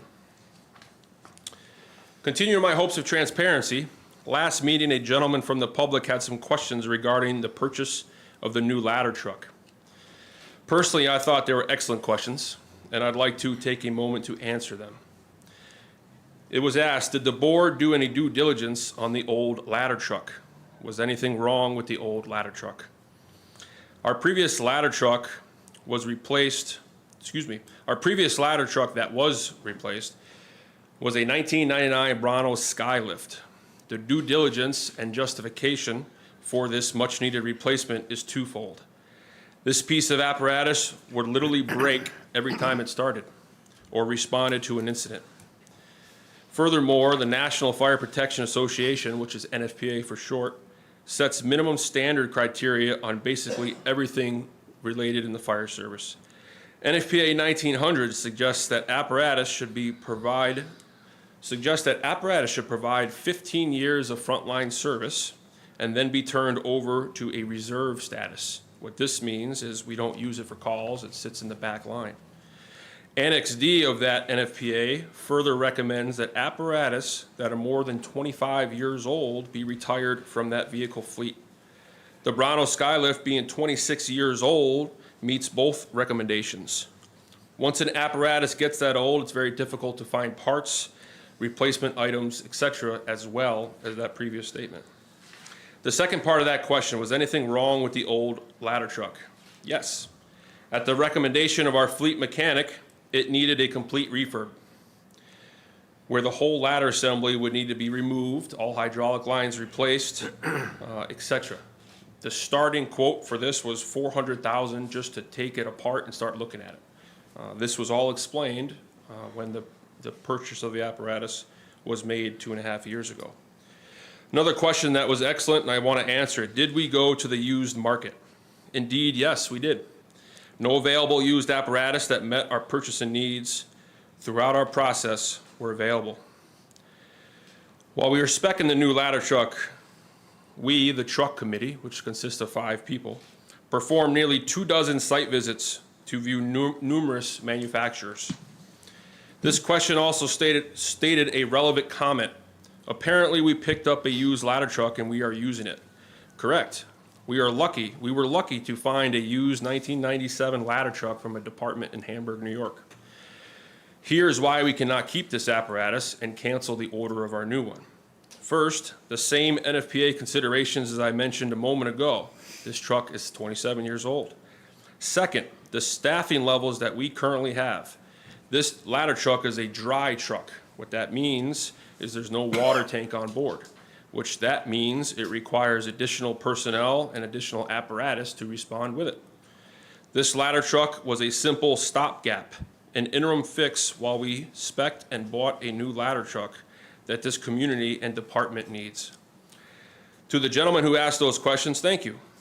I welcome a transparent decision-making process, and I'm always available to answer questions and or concerns from anyone regarding the Fredonia Fire Department. Excuse me. Remember that mission statement I read at the beginning of my address? I'd like to read it one more time. The Fredonia Fire Department is committed to providing emergency and non-emergency services to protect lives, property, and the environment of the community we serve. The next statement is not going to make me popular, however, it needs to be said. Whenever one of your departments has the words protect lives and property in their mission statement, they take priority over other departments that do not have the same mission.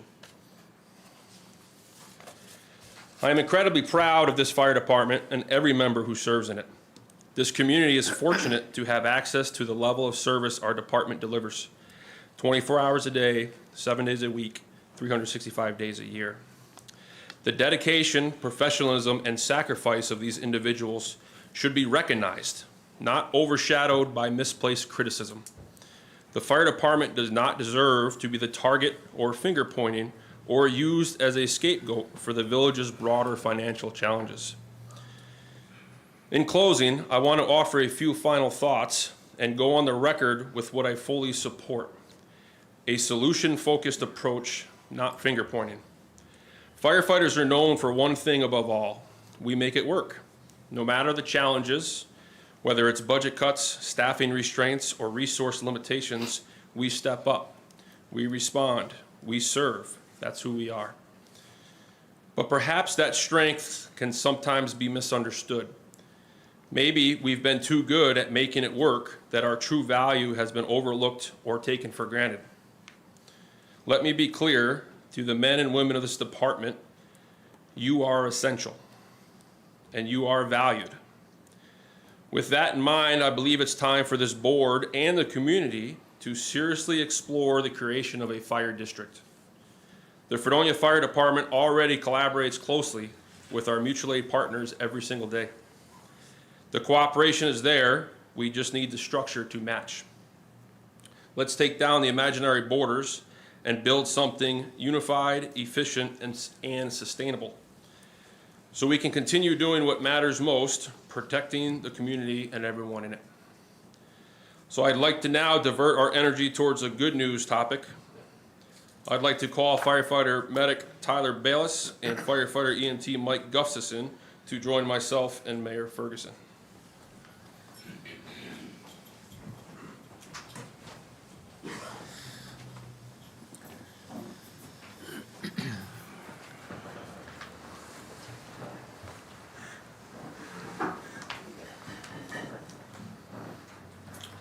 So both these individuals are getting an award tonight, and I'll just read one of them because the verbiage is the same.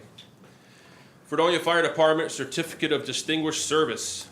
This certificate is presented to firefighter paramedic Tyler Bayless and firefighter EMT Mike Gustafson. On May 7th, 2025, the Fredonia Fire Department responded to a call involving a patient experienced an inferior ST elevation myocardial infraction, also known as a STEMI, with posterior involvement, a time-sensitive and potentially fatal cardiac emergency. Within just 2 minutes, advanced life support was at the patient's side, providing critical intervention when every second counted. Through expert assessment, rapid stabilization, and immediate transportation to an appropriate medical facility, the team ensured the patient received definite care without delay. Thanks to their swift and coordinated response, the patient was discharged in stable condition just 2 days later. A testament to the power of timely, skilled, advanced life support, which is in the pre-hospital care. This award is given on May 27th, 2025, honors your professionalism, dedication, and the exceptional care you saved a life. Signed by myself and Mayor Ferguson.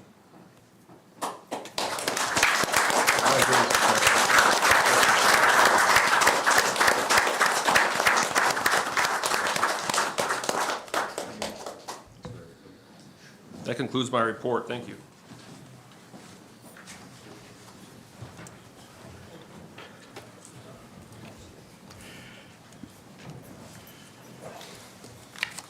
Thank you, gentlemen. Congratulations. Thank you for the work that you do. Thank you for the work that our police department does in protecting our citizens and our communities. And we hope to continue this long and great relationship that we've had. DPW. We're still flushing hydrants. We're in the middle of our annual flush. We got a little behind. We had a water break last week, but we're hoping to wrap it up by the end of the week. Okay. And the flushing lines, do you know, can you tell me those areas? Right now we're on Lambert, Lambert. Crew, and Center Street, working out toward Chestnut that way. We're trying to do this flushing at night, correct? So there's a good chance that you may wake up and see a little residue in your water. Run your water. That's, and it'll clear it out pretty quickly. So a lot of communities are doing this at this time of year. Anything else? No, that's it. Okay. I want to thank you, by the way, for contacting me the other morning. When we did have the water break, we were able to get it out on social media and the radio at the time. It was relatively quick. You had it fixed within 2 hours. And the general public, we got a couple phone calls stating that it was nice to get that warning ahead of time. So we appreciate it. Code enforcement. We've been tracking down a lot of violations for grass and property maintenance, although it don't look good. We probably will have to start cutting some grass shortly. Other than that, just real busy, just trying to keep up with the weather and getting people to cut their grass and clean up violations. Okay. The complaint that was here a few weeks ago about the tree and animals that were in his backyard, completely gone. Tree's gone, and the grass is going to be cut in 2 weeks. Thanks for getting it done. I also want to thank you, and I want to thank Chief Price. For those of you who may or may not know, we've had a fairly dangerous situation in the community over the course of years, and that is the former Econo Lodge on Route 60. At the time, I believe close to 600 police calls were made over the last year and a half, and over 100 plus fire calls just in the last year alone. They house a number of individuals there, from parolees, DSS, and a few other agencies. And unfortunately, for a while, they were also renting to people off the thruway at the same time, which created a very, very dangerous situation. I want to thank the owners for sitting down with myself, with Chuck, and with Chief Price, and working out a deal that hotel is now closed. They're working on the programs that are going on to better help the people that live in that facility. So it's a win all the way around, and we thank you for that. Thank you, Chuck. Chief? I have nothing to see. Okay. Recreation Department, I know you have some news, Michelle? Yes, Kayla did email me today. She said orientation for the staff will begin Wednesday, June 11th at 5 p.m. And the summer program signups for people to sign up their children will be held Thursday, June 12th from 6 to 8 p.m., Saturday, June 14th from 9 a.m. to 11 a.m. And the summer recreation program will run from June 30th through August 1st.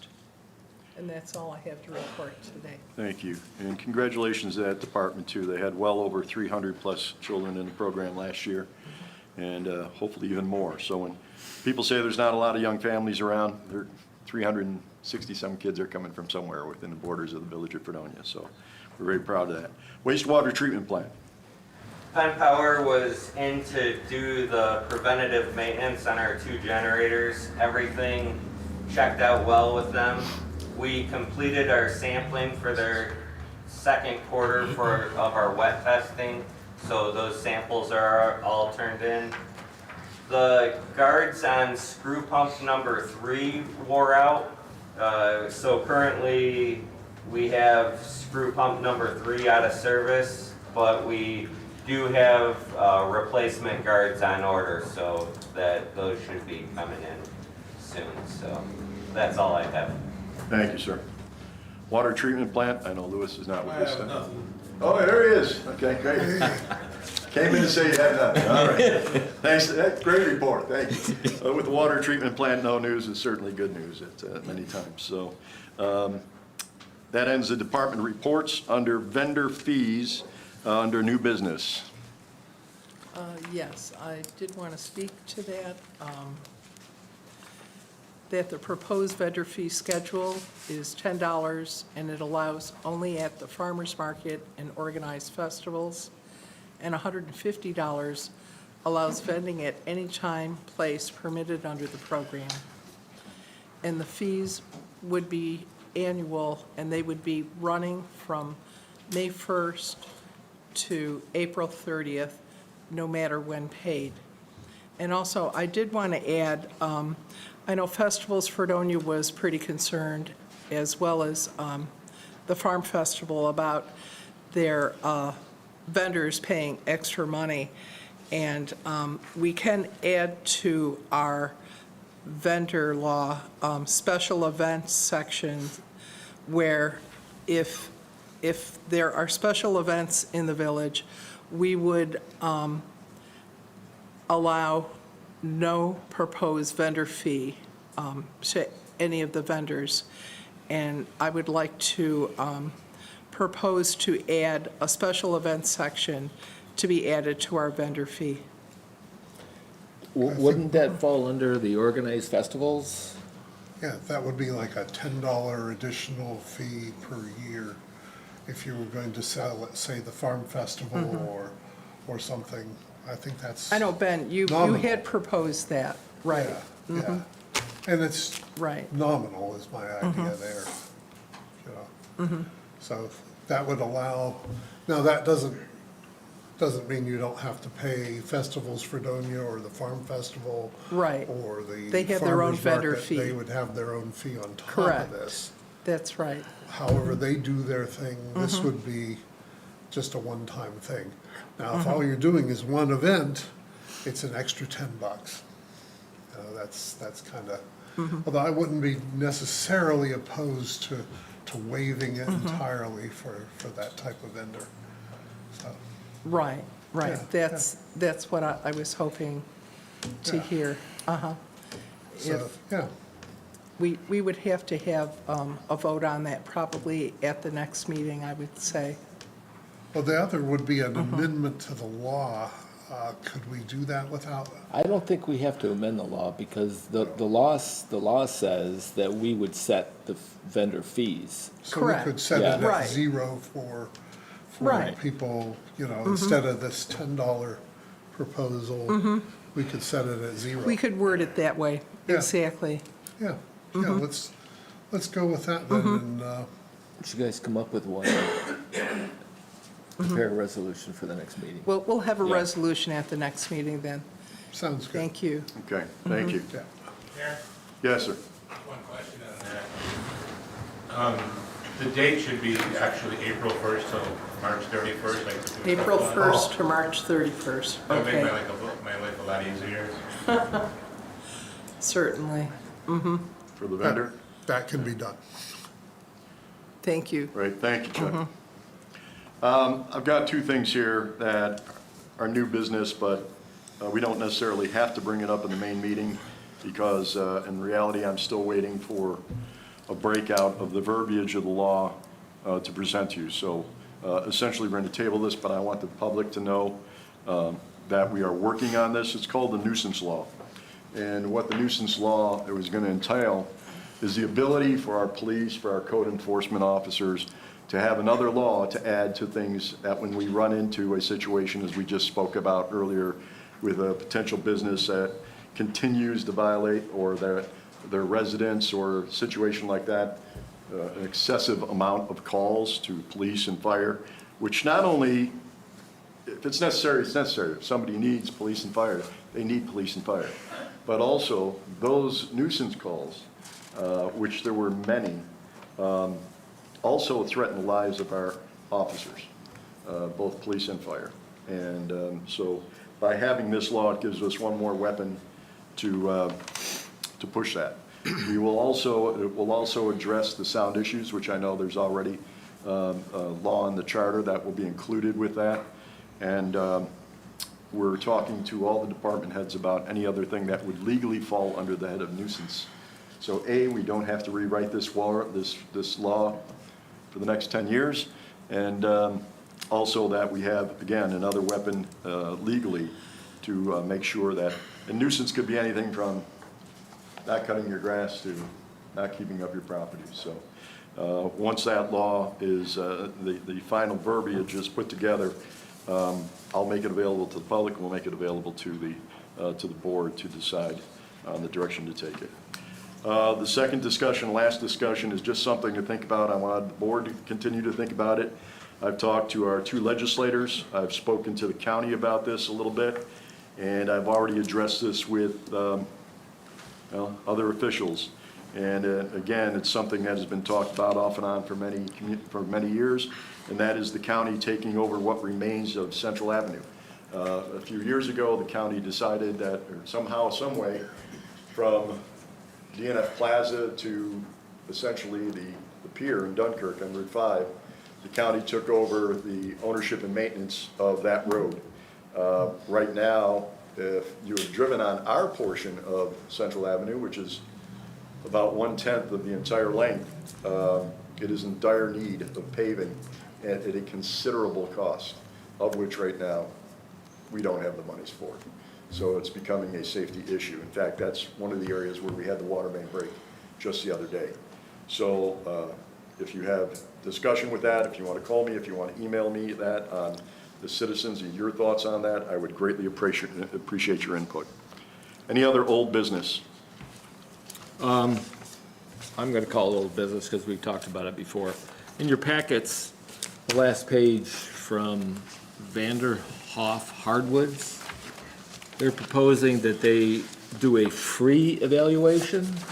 I stress the word free evaluation to let us know what the timber would be worth. I think in this challenging economic time, it would be worth getting a free evaluation to see what that timber would be worth. I think the value of timber is going up now. So I would like just to call him and tell him, sure, do it for free. And we'll get an actual valuation on it. Is this near the reservoir? Is Yeah, that it's where- the reservoir, sorry, the reservoir property. Yeah. I think we have to be careful too about what trees we remove Well, because, it's a free evaluation. We can Right. review the value, we Right. can review it when he and then we could finishes it. Yeah. decide, Yep. okay. Yeah, Sure, we could definitely find out. but I would like to know what he thinks it's worth. Okay, I am going to go directly into the regular meeting because we've already had a break. Mayor, I have one old business issue. Go right ahead, sir. last board meeting, I discussed the deer overpopulation issue in the village. And don't have a lot of traction on that one yet, but I have a contact with the Western New York DEC officer. I've spoken with him. Actually, it was last October. My objective is to get him to come, welcome him to come at our board meeting and just give a presentation on his thoughts, plans of action that we might be able to follow up on. That's it. Thank you. We did have, and I understand the confusion, that you may not have been able, if you weren't in the first one, to sign up. We have 2 names on the speakers list tonight. If anybody would like to add their name quickly to this, my fault for not announcing it in the last one. With that, I'm going to call this meeting to order. It's Mayor Mike Ferguson on Tuesday, May 27th, 2025 at 8:02 p.m. Here in the regular meeting on the 3rd floor of 911 Church Street, Fredonia, New York, 14063 on this May 27th. We'll do roll call. Trustee Esperson. Here. Trustee Brockler. Here. Trustee Wendell. Here. Trustee Twitchell. Here. Trustee Syracuse is excused as she has a work conflict tonight. Let's stand for the Pledge of Allegiance. I pledge allegiance to the flag of the United States of America and to the republic for which it stands, one nation, under God, indivisible, with liberty and justice for all. Thank you. You have approval of the minutes, please? Whereas members of this board have read the official minutes of the Board of Trustees regular meeting of May 12th, 2025, and be it resolved that the board hereby approves the minutes as entered into the official minutes, and be it further resolved that the reading of the minutes be dispensed with. Second. Trustee Esperson? Aye. Trustee Brockler? Aye. Trustee Wendell? Aye. Trustee Twitchell? Aye. Thank you. This portion of the meeting is for public comment. Any member of the public wishing to speak, once recognized, shall stand at the microphone and state their name. Speakers will be allowed 3 minutes if speaking for themselves, 5 minutes if speaking on behalf of a legitimate group. I will ask the speakers to refrain from remarks that are in poor taste, slanderous, or not germane to any action taken or contemplated by the board. Thank you. Mrs. Landis.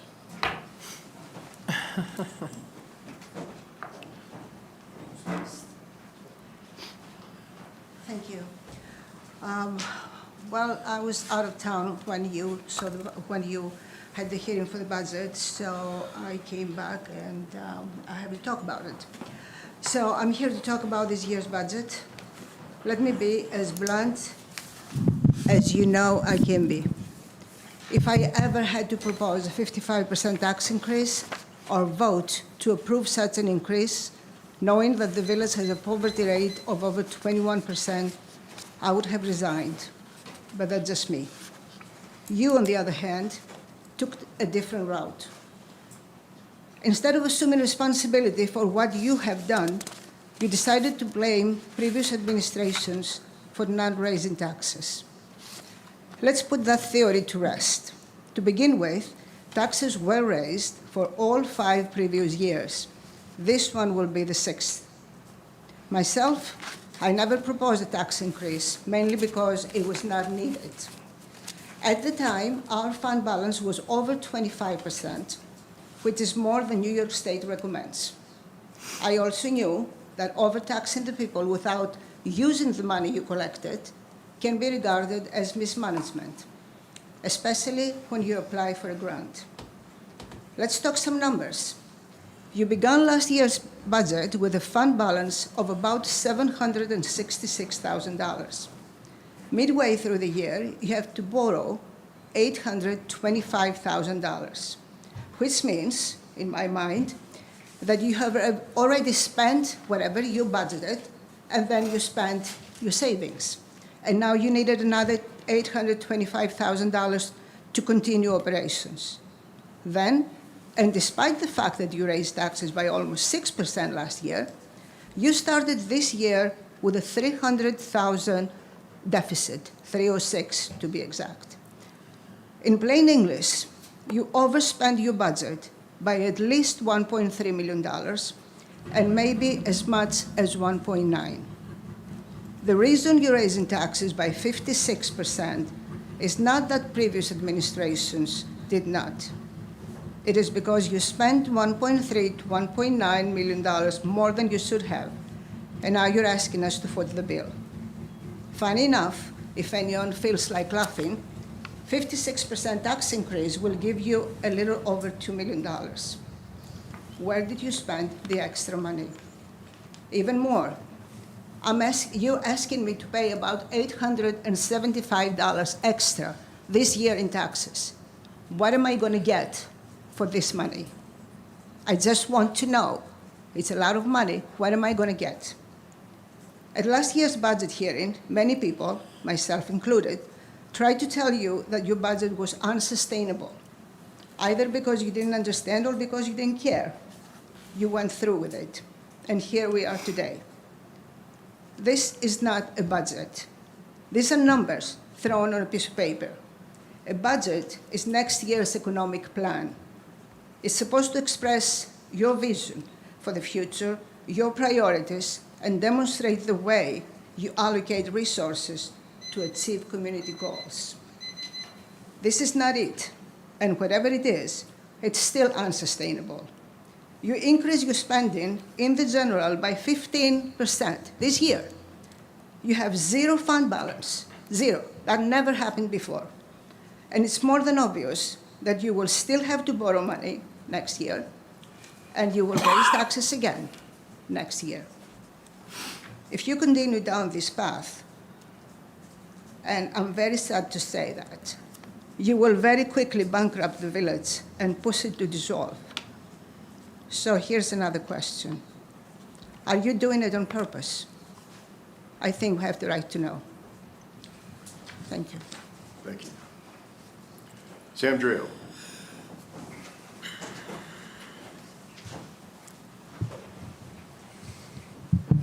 There's a resolution to hire auditors for a 5-year period.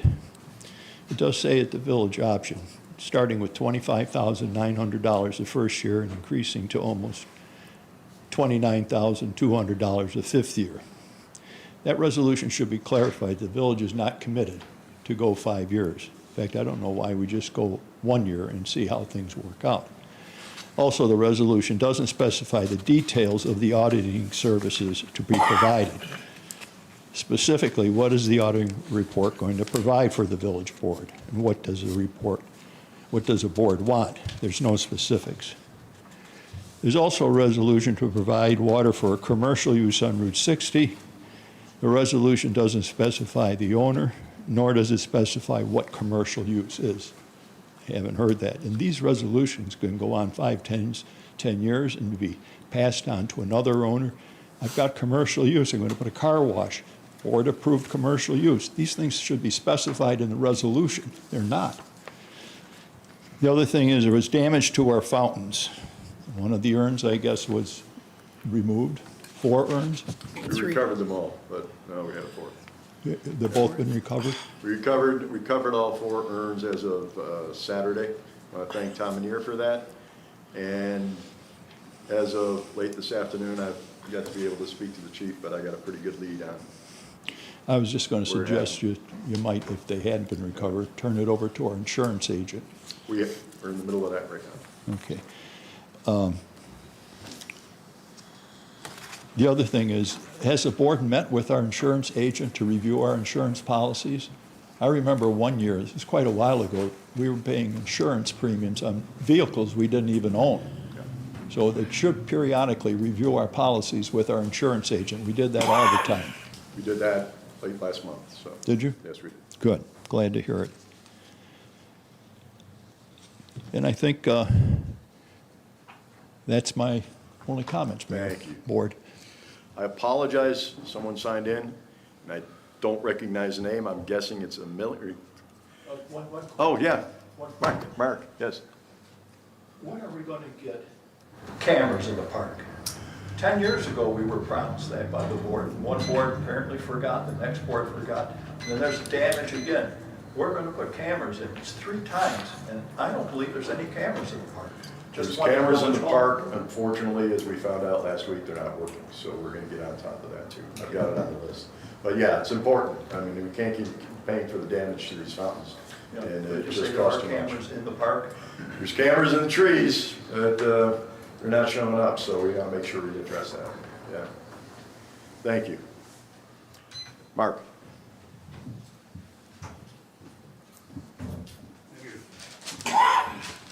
You know, the water issue is so complicated. I'm sitting here trying to make sense of this. We're talking around in circles here. We've got a huge trust issue, and it's been going on for a long time. 2015, the Northern Chautauqua County Water District was formed with the intention to be self-supporting for the sale of water from Dunkirk. Many didn't know the county is using taxpayer money from the general fund to maintain the district. They're not self-supporting. Until the New York State Comptroller revealed the truth to the tune of over $5 million. In 2019, village officials received a letter from the Secretary of the Water District stating the importance of Fredonia's water supply for regional redundancy. Also, that 2 district interconnections would supply emergency water and eliminate the need for more storage. The connections have failed. The connections do not work. The contract between the village and the district and/or the town of Pomfret, because they're wearing 2 hats, that contract is in breach. Nobody seems to care. In 2023, we were told that LaBella and the village attorney advised that there was no need to comply with the State Environmental Quality Review Act, or SEQR. And that was in reference to the Dunkirk plant. In 2024, the New York State Supreme Court ruled the Dunkirk plan illegal due to non-compliance with SEQR. Now, I hear tonight that LaBella has not yet done the SEQR for this proposed connection with the district. I'm wondering when and if they will comply this time, because I'm pretty sure the same thing will happen. If you're not complying with the law will come back and it won't be in your favor. Thank you. Thank you. Okay, that's the end of the public portion for tonight. We go to correspondence. Correspondence dated May 17th, 2025 was received from Maxwell Walters, Darwin Barker Library, requesting permission to place 2 portable restrooms in the village parking lot for the Lafayette Bicentennial Jubilee event on Tuesday, June 3rd, 2025. Be resolved that the Darwin Barker Library has permission to place 2 portable restrooms in the village parking lot on June 3rd, 2025 for the Lafayette Bicentennial Jubilee event. I'll second. All right, you There say. you go. Trustee Esperson. Second. Trustee Brockler. Aye. Trustee Twitchell. Aye. Trustee Wendell. Aye. Thank you. Correspondence dated May 13th, 2025 was received from Ann Eckman, Board of Directors of Chautauqua Hospice and Palliative Care, requesting permission to block off 4 spaces in front of the WCA home on Saturday, June 7th, 2025 from 10 a.m. to 12 p.m. to release butterflies in honor of loved ones. Be it resolved that Chautauqua Hospice and Palliative Care has permission to block off 4 spaces in front of the WCA home on Saturday, June 7th, 2025, from 10 a.m. to noon. Second. Trustee Twitchell. Aye. Trustee Wendell. Aye. Trustee Brockler. Aye. Trustee Esperson. Aye. Along those lines, on that particular day, I will be back in hospital for just a day stay. If one of the trustees could represent us at that event to honor those people, I would greatly appreciate it. Just communicate with me if you wouldn't mind. It's right next door. I'll do it. There you go. Perfect. Correspondence dated May 12th, 2025 was received from Maisie Strader, a SUNY Fredonia resident and general manager of Fredonia Radio Systems, requesting use of Barker Commons on September 27th, 2025 from 7 a.m. to 7 p.m. to hold Rockin' in the Commons. Be it resolved that Fredonia Radio System has permission to hold the Rockin' in the Commons event at Barker Commons on Saturday, September 27th, 2025 from 7 a.m. to 7 p.m. Before we second this, I believe that's also the weekend of Farm Festival, which has already been granted use of that. September. This is September. My fault. Sep- It's been a long day and a longer That's night, so okay. you're absolutely correct. Okay. Do we have a second? Sure, I'll second it. Trustee Esperson. Aye. Trustee Broccoli. Aye. Trustee Wendell. Aye. Trustee Twitchell. Aye. Thank you. My report, progress continues to be made on the summer recreation program, as you heard tonight. We want to thank Kayla and Trustee Twitchell for their work in getting that arranged, and we're looking forward to the signups for this summer. I was honored to take part in the Memorial Day service at both Fredonia American Legion as well as the Village's War Memorial in front of Village Hall yesterday. I want to thank the men and women of the Fredonia Post for their continued support of our veterans, current and former, and the continuation of the Memorial Day recognition events. Many of our American Legions and VFWs just don't have the able-bodied men and women to do it as well as they've done it in the past. And so I thank many of the area VFWs and American Legions for continuing that honor of our former heroes.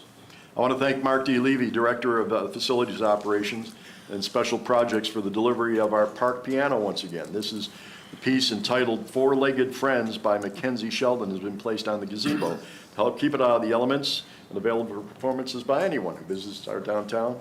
Besides being a beautiful music piece, in addition, it serves as an art piece for our community, and we thank them for doing that. We spoke about the Econo Lodge earlier, so I'm not going to mention that, but several of us met with Abigail Alexis and her team to discuss the Fredonia Reservoir Safety and Resiliency Project for the current reservoir. Suggestions and progress have been made on various attempts that need to be addressed as to whether the reservoir continues or is decommissioned in the near future, and again, that comes in the future with everything else. On May 28th, I played host here at Village Hall to young men and women of the Fredonia Weeblo Pack. We toured a bit of the village as well as the Fredonia Opera House. They were shown documents of the village dating back to 1911 and asked some very interesting questions about local government and political selection. On the 19th, Trustee Esperson, Fire Chief Myers, and myself traveled to Mayville to meet with County Emergency Director Neil Boardman to discuss how other communities have banded together to form fire districts, combining communities, manpower, and eliminating redundancies in things like equipment, processes, and procedures. We're going to have more of this as talks continue. On May 16th, I met with County Legislator Tom Carroll to discuss various issues, new legislator, County Legislator Tom Carroll, to discuss various issues of the village, which includes opportunity for service consolidation, the former Econo Lodge, and a request to turn part of Central Avenue from Temple to the DF Plaza over to the county. Currently, the county owns and maintains the remaining 9/10 of the roadway from the plaza to the lake. I attended the final performance of Fredonia State's Jefferson Westwood at King Concert Hall on graduation weekend. His final production of The Sound of Music was amazing. I was joined by my wife as well as Governor Kathy Hochul's assistant, Mr. Frank Puglisi, who gave Jefferson a proclamation of thanks from the governor, I'll presenting one to Jefferson at his retirement dinner in late August. And on May 15th, we continued negotiations with the Union of Fredonia Fire Department, and this afternoon signed our letter of agreement with the Fredonia PBA. So we thank everyone for their cooperation on that. And that is the end of my report. Trustee committee reports. Trustee Brockler. I don't really have anything right now. Thank you. Trustee Esperson. Yeah, I just want to fill in some blanks when you were talking about when we met with FEMA. Trustee Twitchell, as you might remember, and Paul, I think you were there too, 8 months ago, we went up to the reservoir with members of LaBella, and I think DEC was there, and they toured it and tried to determine what our options were. A grant was applied for, and the village was awarded it, but it's just for the study. The total cost is $165,000. We have a matching share of $41,250. And I want to read to you what their scope of work is. The approved scope of work as outlined in the application is to analyze viable options for the unsound Fredonia Reservoir Dam, including drawing down the normal pool, rehabilitating the dam, reconstructing the spillway and dam configuration, or decommissioning of the dam. The project will evaluate facilities to identify mitigation actions and will result in the development of a benefit cost analysis for each feasible alternative. The results will be utilized for future FEMA and state grant applications to advance the project to implementation. We had a very quick meeting with them. It was apparent that we were going to be responsible for 25% of whatever we do with that dam. And it was kind of decided that until we determine what our long-term water source is going to be, that there's no use of us continuing a conversation, because a lot of things that were outlined in there would be taken care of by the whatever project we choose. So those talks have been put on hold until we make that decision. I don't think we have the money right now for that. We definitely don't. No. No. That's for sure, but we don't have the money for it, No. but when FEMA and the Department of Homeland Security says you're gonna fix something, we're probably gonna have to fix it. Right, correct. Okay, that's all I've got. Trustee Twitchell. I'd like a copy of that, Sure. and I think everyone else should have a copy. Didn't that get sent to us? Yeah, it did get sent to you. Yeah. Yeah. Did Yeah, I it get a was sent copy? all- Yep. yeah. Okay, thank you. Should have that in your email. Trustee Twitchell, your report? Okay, yes, I went to Lake Erie Management Commission meeting, and all the paperwork was filled out for the work to be done behind the fire hall, and right now, it's sitting in Albany, and we're waiting for that to move ahead. And I don't know, Scott, if you've received any information on that at all, did you? Okay, well, that should be coming soon. I mean, we're all waiting for Albany to move ahead on this, but it's a 99% sure thing that it is going to happen. So they will be contacting you about our share of the work that you'll be doing. And also, I did want to report about, there was somebody at the meeting that was complaining that Fredonia residents are throwing grass clippings in the creek. And this should not be happening. They asked me to address it tonight. I'm addressing it, and I don't know how that could be handled. I mean, We'll send a reminder to the radio newspaper. We'll also put it on our social media Right. to remind everybody. And- But if they're finding that that's to be done, then code enforcement needs to. right. be And developed. one of the issues they have with that is people are cutting the knotweed that's growing all over. And when you cut it like that and just throw it in the creek, it starts growing alongside of the creek. And right now, we're trying to diminish that. We're trying to prevent that from happening. So that would be important to include that also. We were asked to identify several additional and existing fishing areas along Canada Way Creek for now. So we submitted that as well. As you know, one of the Right. first projects will be a fishing dock behind the fire department Correct. that can be used by the general public. And we're also looking at a program that the state will provide, like steel, and they're encased so they don't rust, picnic tables, picnic benches for new fishing areas to encourage more sportsmen to come to Fredonia. Exactly. So, thanks for attending that meeting. You're welcome.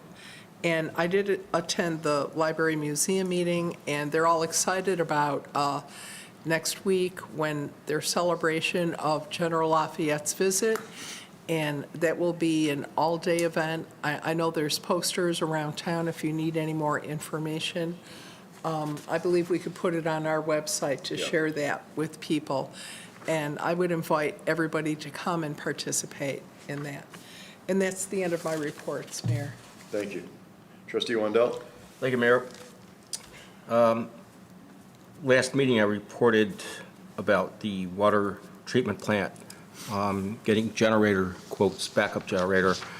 Currently, we are renting a backup generator for at least a year and a half. I believe that's correct, at somewhere between $1,200 and $1,500 a month.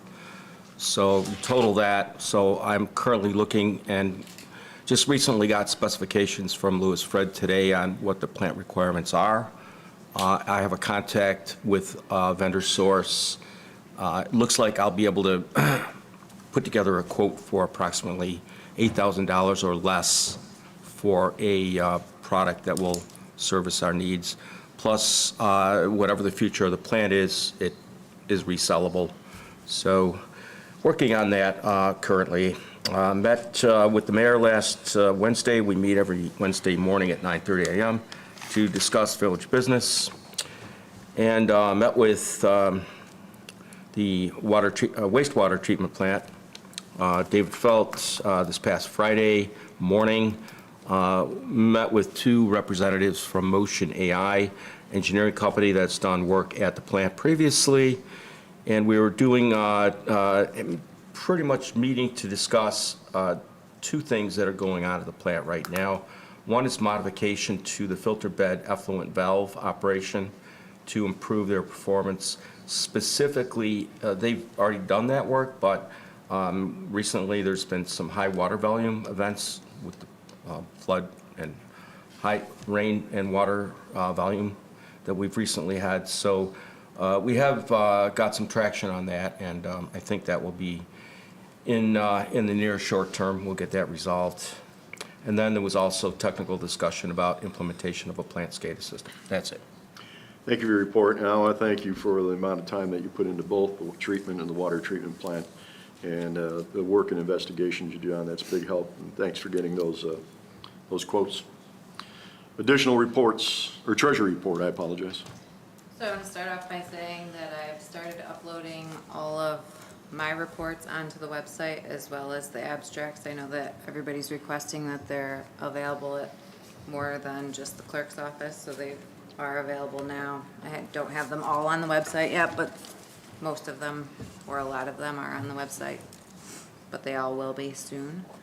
But for my April 2025 report, at the end of April, the revenue for general fund was $6,690,193. Expenses, $7,009,422,000 for a net income of negative $319,229. Water fund revenue, $1,822,437. Expenses, $1,665,084.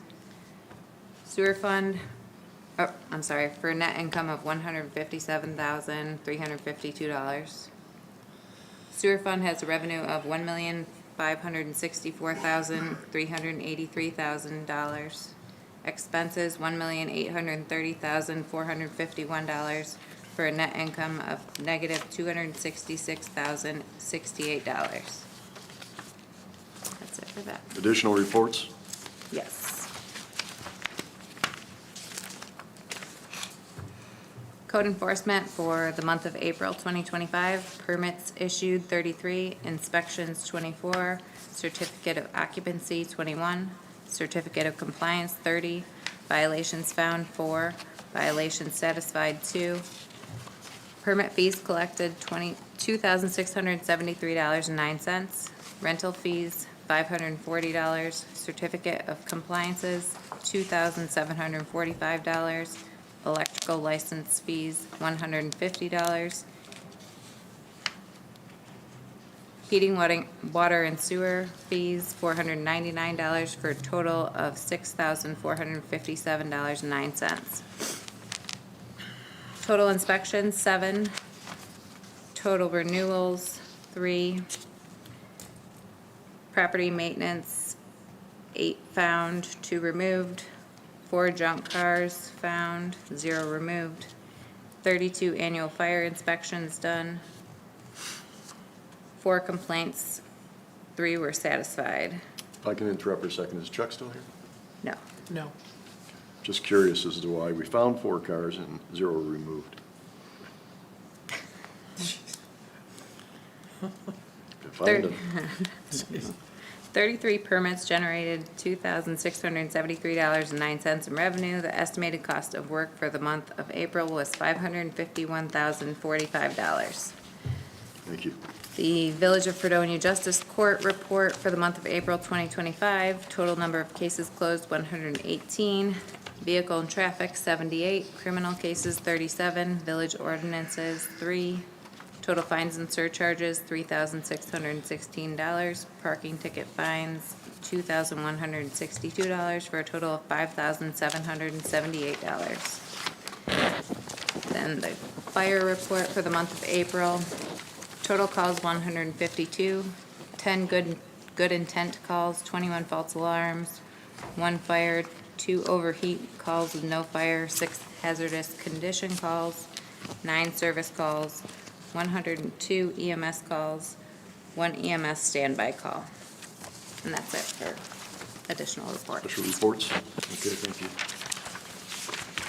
I also want to thank Chief for providing us with a full list of year-to-date incident participation and how many professional and volunteer firefighters have participated in a number of calls this year. So we thank them for everything they do there.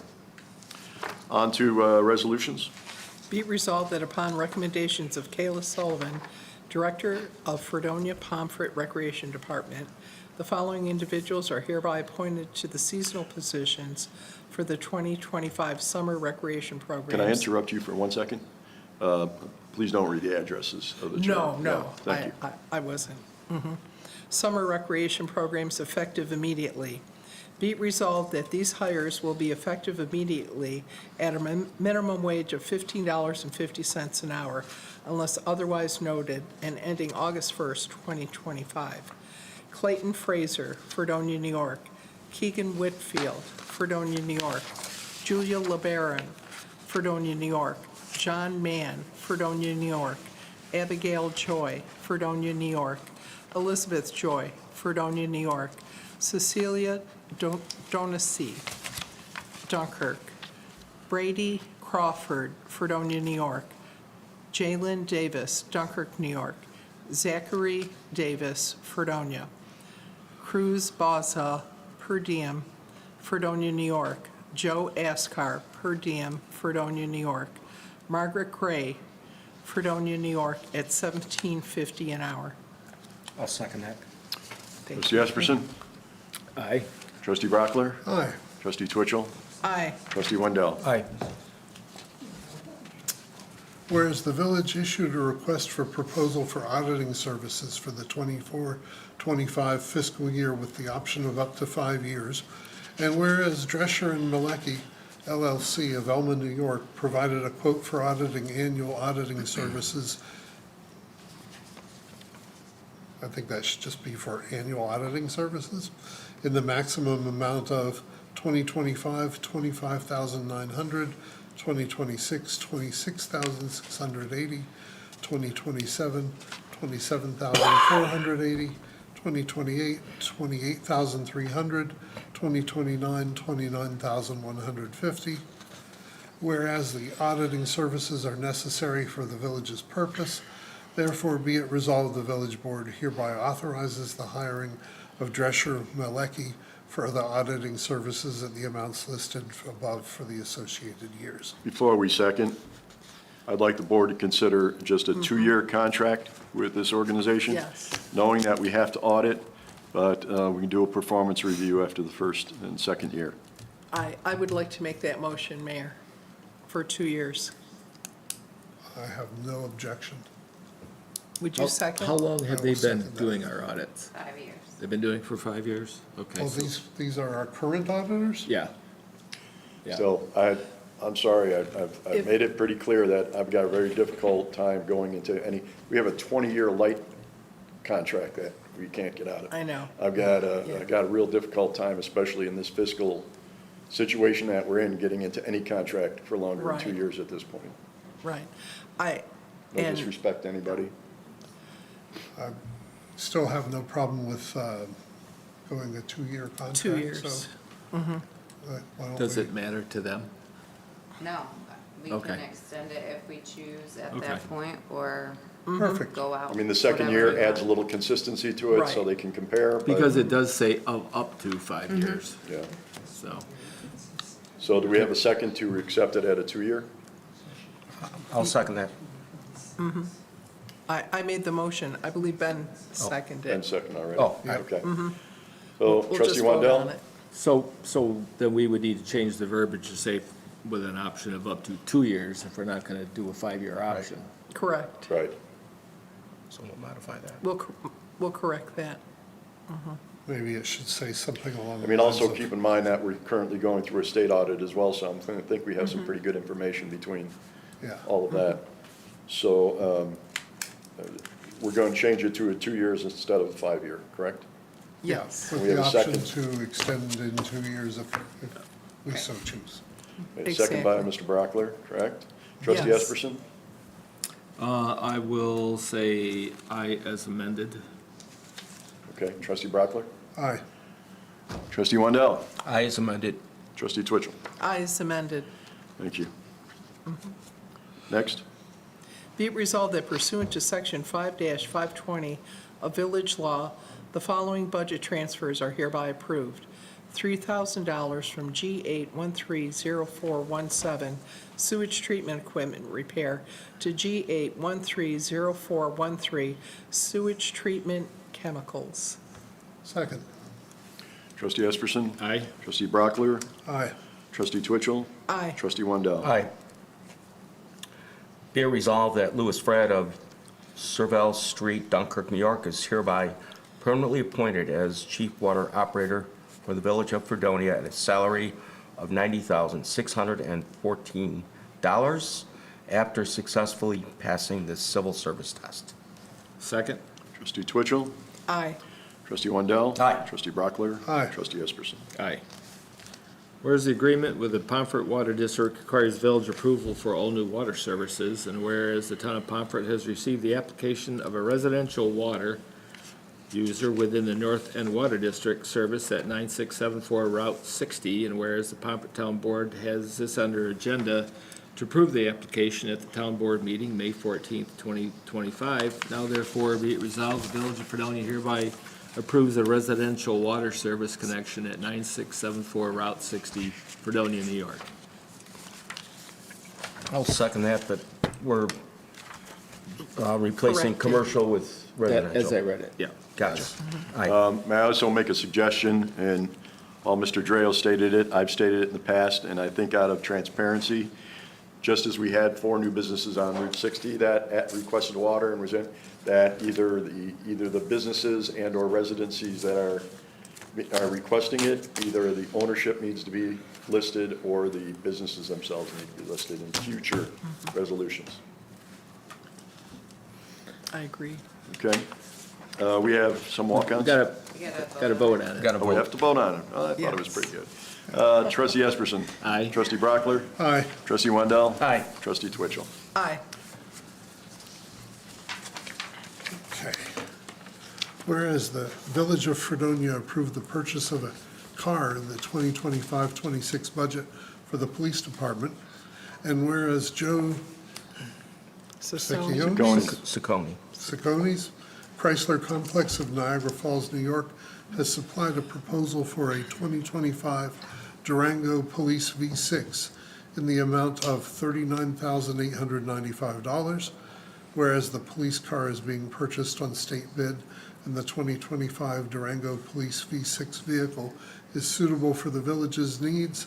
Therefore, be it resolved that the village board hereby authorizes the purchase of the 2025 Durango Police V6 on June 2nd, 2025, in the amount of $39,895. Second?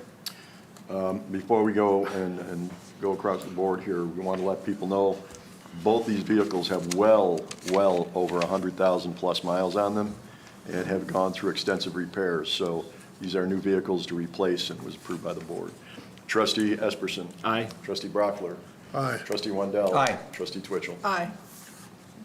Whereas the Village of Fredonia has parking meters outside of the business district, whereas parking meters meant for the business district within the village, therefore be it resolved, the village board hereby authorize the removal of all parking meters east of White Street. Second. Trustee Brockler? Aye. Trustee Twitchell? Aye. Trustee Wendell? Aye. Trustee Esperson? Aye. With that, I believe we're all done. We have to go into an executive session. Can I have a motion to end this session? I make a motion, we enter executive session for the purpose of addressing contracts. Second? I'll second that. Trustee Twitchell? Aye. Trustee Wendell? Aye. Trustee Brockler? Aye. Trustee Esperson? Aye. Ladies and gentlemen, the next Village Board of Trustees workshop and board meeting will take place Monday, June 9th at 6 p.m. in the trustee room, second floor, Village Hall, a board meeting to follow. Thank you very much.